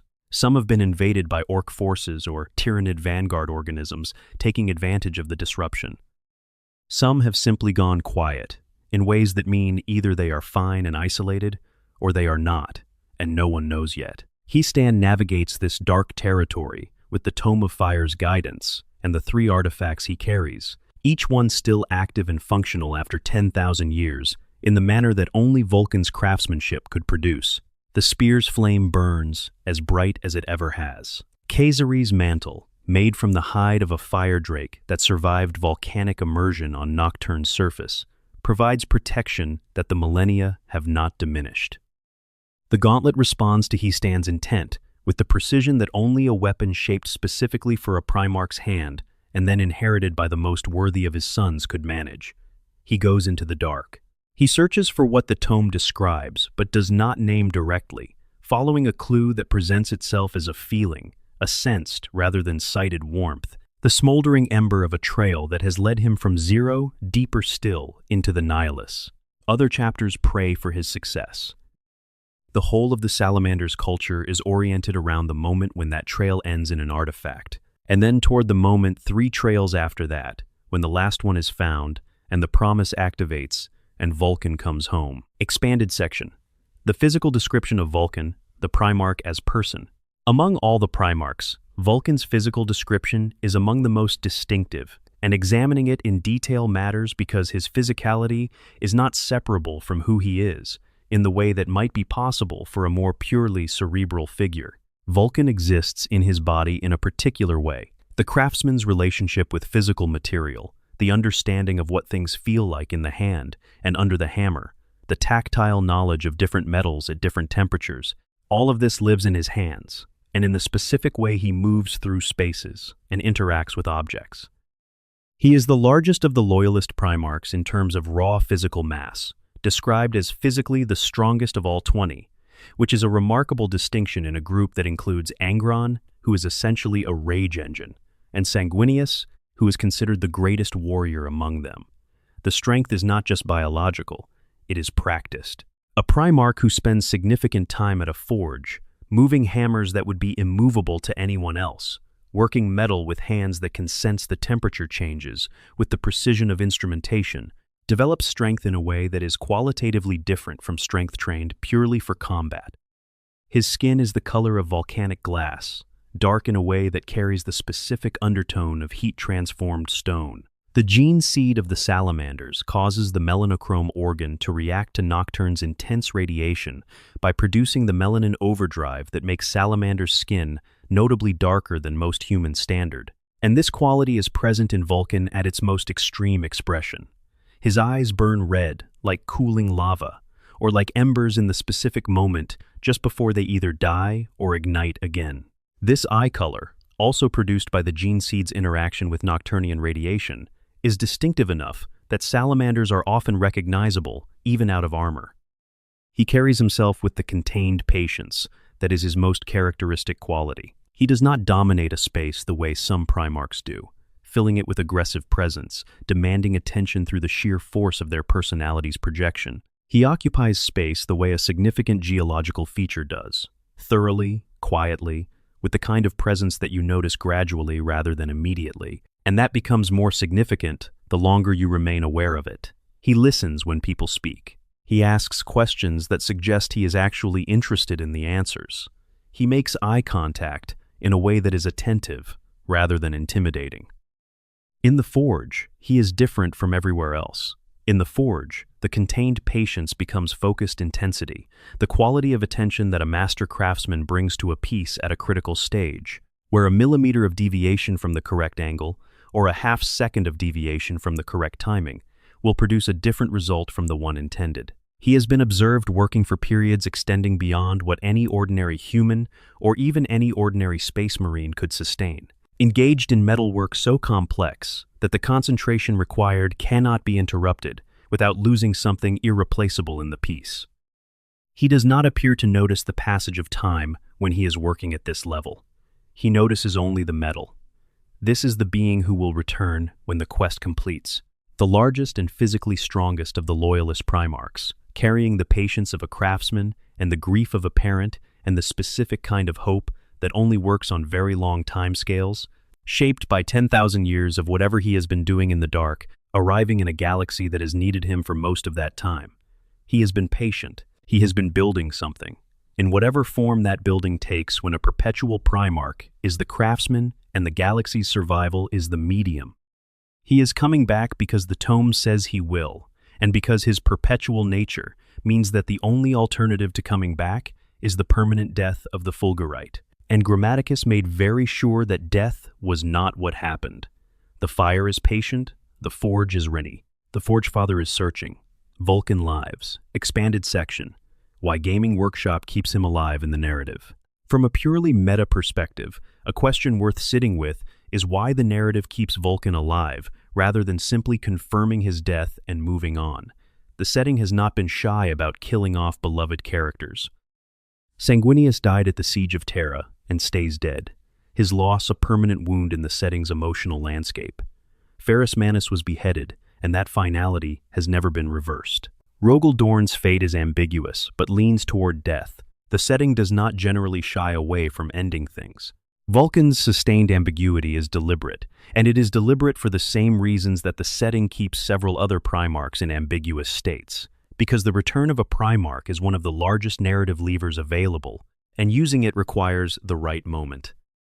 Guilliman's return was used at the moment of maximum crisis, the fall of Cadia and the opening of the Rift, precisely because that was the moment the narrative needed the weight of a returned Primarch to function correctly. The Lion returned in the aftermath, addressing a different dimension of the crisis, reconnecting the Dark Angel's narrative with the main 42nd Millennium storyline. Vulcan's return, whenever it comes, will presumably be calibrated to the same logic.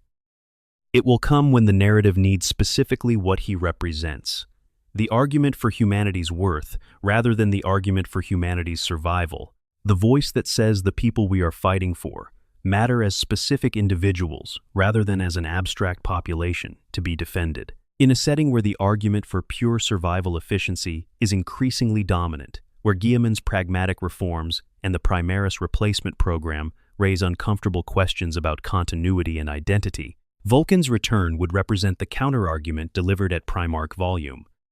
The fact that Games Workshop has maintained the artifact quest across multiple editions of the rulebook, has continued to develop Hestan's search in narrative supplements, and has established the Alpha Legion's specific interest in preventing the Unbound Flame's recovery, suggests that the story is being actively developed toward a conclusion rather than maintained as an indefinite open question. The Nihilus arc is expanding. The successor chapters have committed. The quest is closer to completion than it has been at any point in 10,000 years. The forge has been burning for a very long time. The piece on the anvil is nearly ready. Expanded section: the Fire Drakes, Nocturne's living flame, and what they mean. The Fire Drakes of Nocturne are not background detail. They are central to the spiritual and cultural fabric of everything the Salamanders represent, and their presence in the chapter's symbolism, naming conventions, and sacred objects is so pervasive that to overlook them is to miss something essential about the chapter's inner life. Fire Drakes are the massive, heat-resistant reptiles that inhabit the volcanic regions around Mount Deathfire and the wider Pyre Desert. They are among the most dangerous native fauna on a world where dangerous native fauna sets a very high bar. Their scales are heat-resistant to a degree that ordinary materials simply cannot match. They live in conditions that would reduce most organisms, including most military equipment, to component molecules. They are ancient animals, with a lifespan that can extend to centuries, and the oldest among them are enormous, physically larger than anything else that walks Nocturne's surface. The first Forgefather Tekel's name for the artifact he preserved, Kezere's mantle, references the specific fire drake whose hide became Vulcan's legendary cloak. Kezere was not just any fire drake.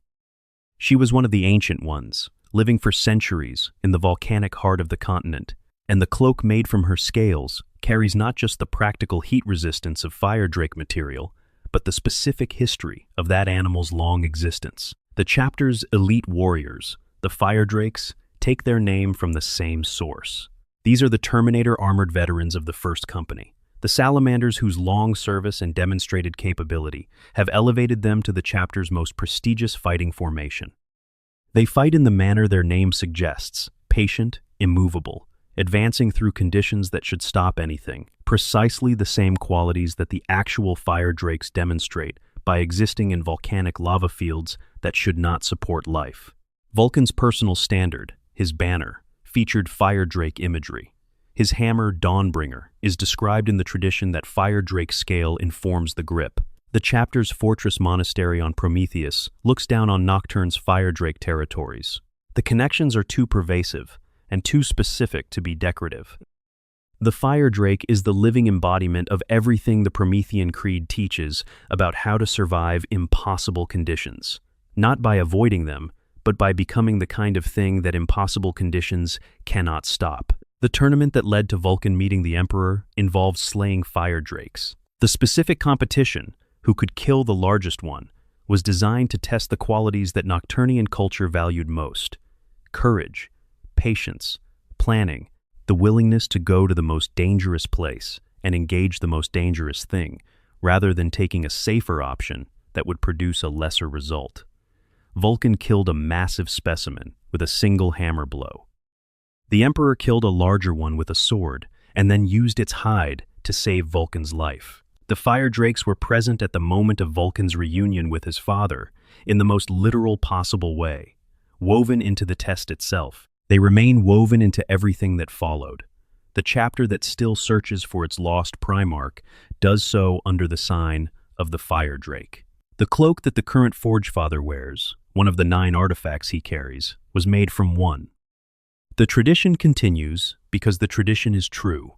The fire drake is the thing that survives what should kill it, that does not yield to conditions designed by everything in the world to make yielding the only reasonable option, and that keeps existing in the volcano's heart, because it is built for exactly this, and nothing in the fire can change that. The salamanders are the fire drakes of the Astartes, patient in fire, impossible to extinguish, still here after everything. And somewhere out there, the one who first taught them this is still here too. The promise is still live, the forge is still burning, the Forgefather is still searching, and Vulcan lives. Expanded section. Vulcan and the Codex. Astartes. A note on the post-heresy period.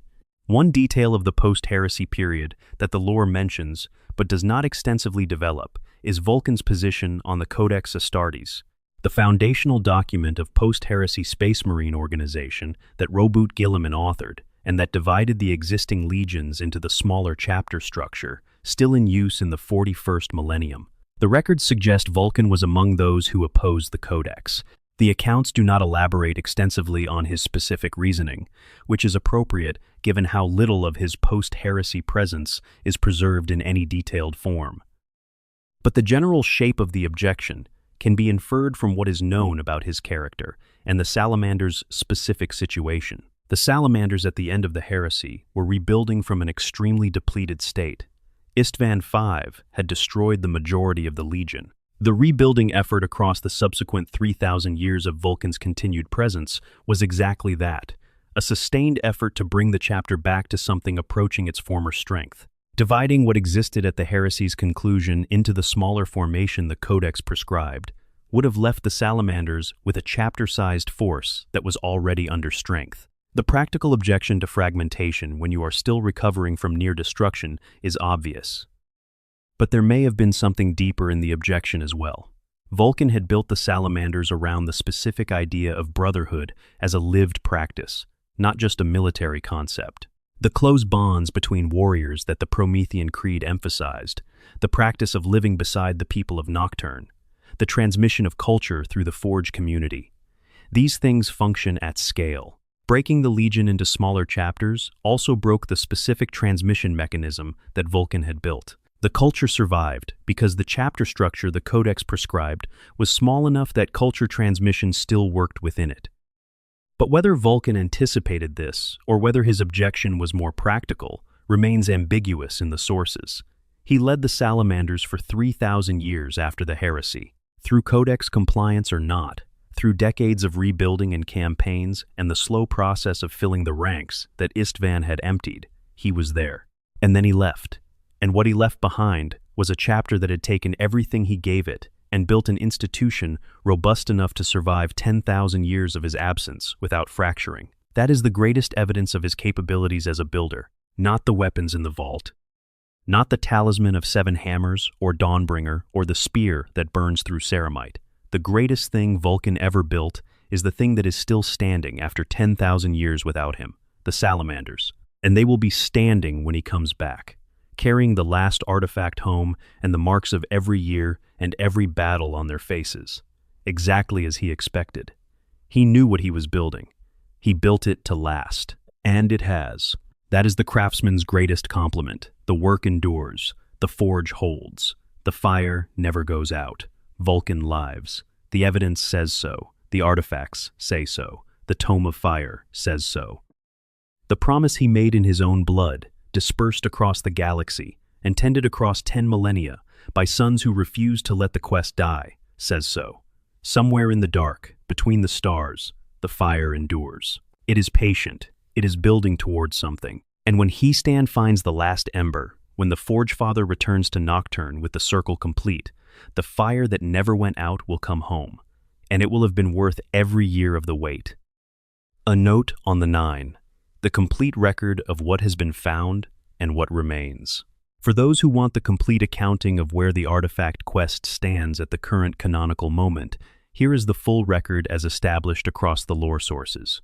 5 artifacts have been recovered. 3 are currently carried by Hestand in his active pursuit of the remaining 4. 2 are housed in the chapter's fortress monastery on the moon of Prometheus, employed in the chapter's ongoing defense and resource generation. The Chalice of Fire is a forged ship of extraordinary scale, described as the maker of the sublime and enduring.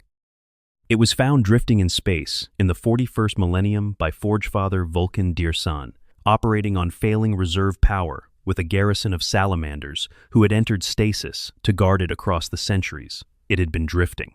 Its vast manufactoria, once fully operational, provide the chapter with weapons-making capability that no other chapter can match. It now orbits Prometheus. The Eye of Vulcan was recovered mounted on the chalice's hull. Described as the gaze that is as death, it now serves as an orbital defense laser above Prometheus, a weapon of enough power to threaten ships in orbit. Together, these 2 form the pair that stays home, while the other 3 go with the Forge Father on his travels. The Spear of Vulcan is one of 3, carried by Hestand. The incandescent blade of this master-crafted spear can set even ceramite ablaze. Hestand throws it in battle, using its heat against armored targets at range, in a way that ordinary spears obviously cannot manage. Trazyn the Infinite, the Necron overlord and obsessive curator of historical artifacts, has made multiple attempts to add the spear to his collection. He has failed each time. Kesar's mantle is the drake-scale cloak, made from the hide of a fire drake named Kesare, who lived for centuries in Nocturne's volcanic regions. It provides Hestand with protection that the millennia have not diminished. It is the most personal of the 3 Hestand carries, the closest to Vulcan's own body among the 9 objects. The Gauntlet of the Forge, fitted with a heavy flamer, is the 3rd of Hestand's carried artifacts. As a combat tool, it provides the kind of close-range devastation that the Salamander's doctrine is built around. As an artifact, it connects directly to the Forge tradition, an instrument of creation and destruction unified in a single weapon. The 4 remaining are known only by name and the fragments of description preserved in the Tome of Fire: the Engine of Woes, the Obsidian Chariot, the Song of Entropy, the Unbound Flame. Their specific natures, their functions, even their physical forms, have been lost to the chapter's records, available only in the encrypted passages of the tome that have not yet yielded to centuries of scholarly effort. The Unbound Flame is the most significant of these 4, both theologically and in terms of the current quest. Hestand's deepest push into Imperium Nihilus is driven by the pursuit of a lead on this artifact specifically. The Alpha Legion has been working to prevent that lead from being followed. Whatever the Unbound Flame is, both sides understand its significance in a way that goes beyond the other 3. The quest is closer than it has ever been. The galaxy is darker than it has been since the heresy. The Forge Father is searching in the dark. The fire is patient. Vulcan lives. Outro.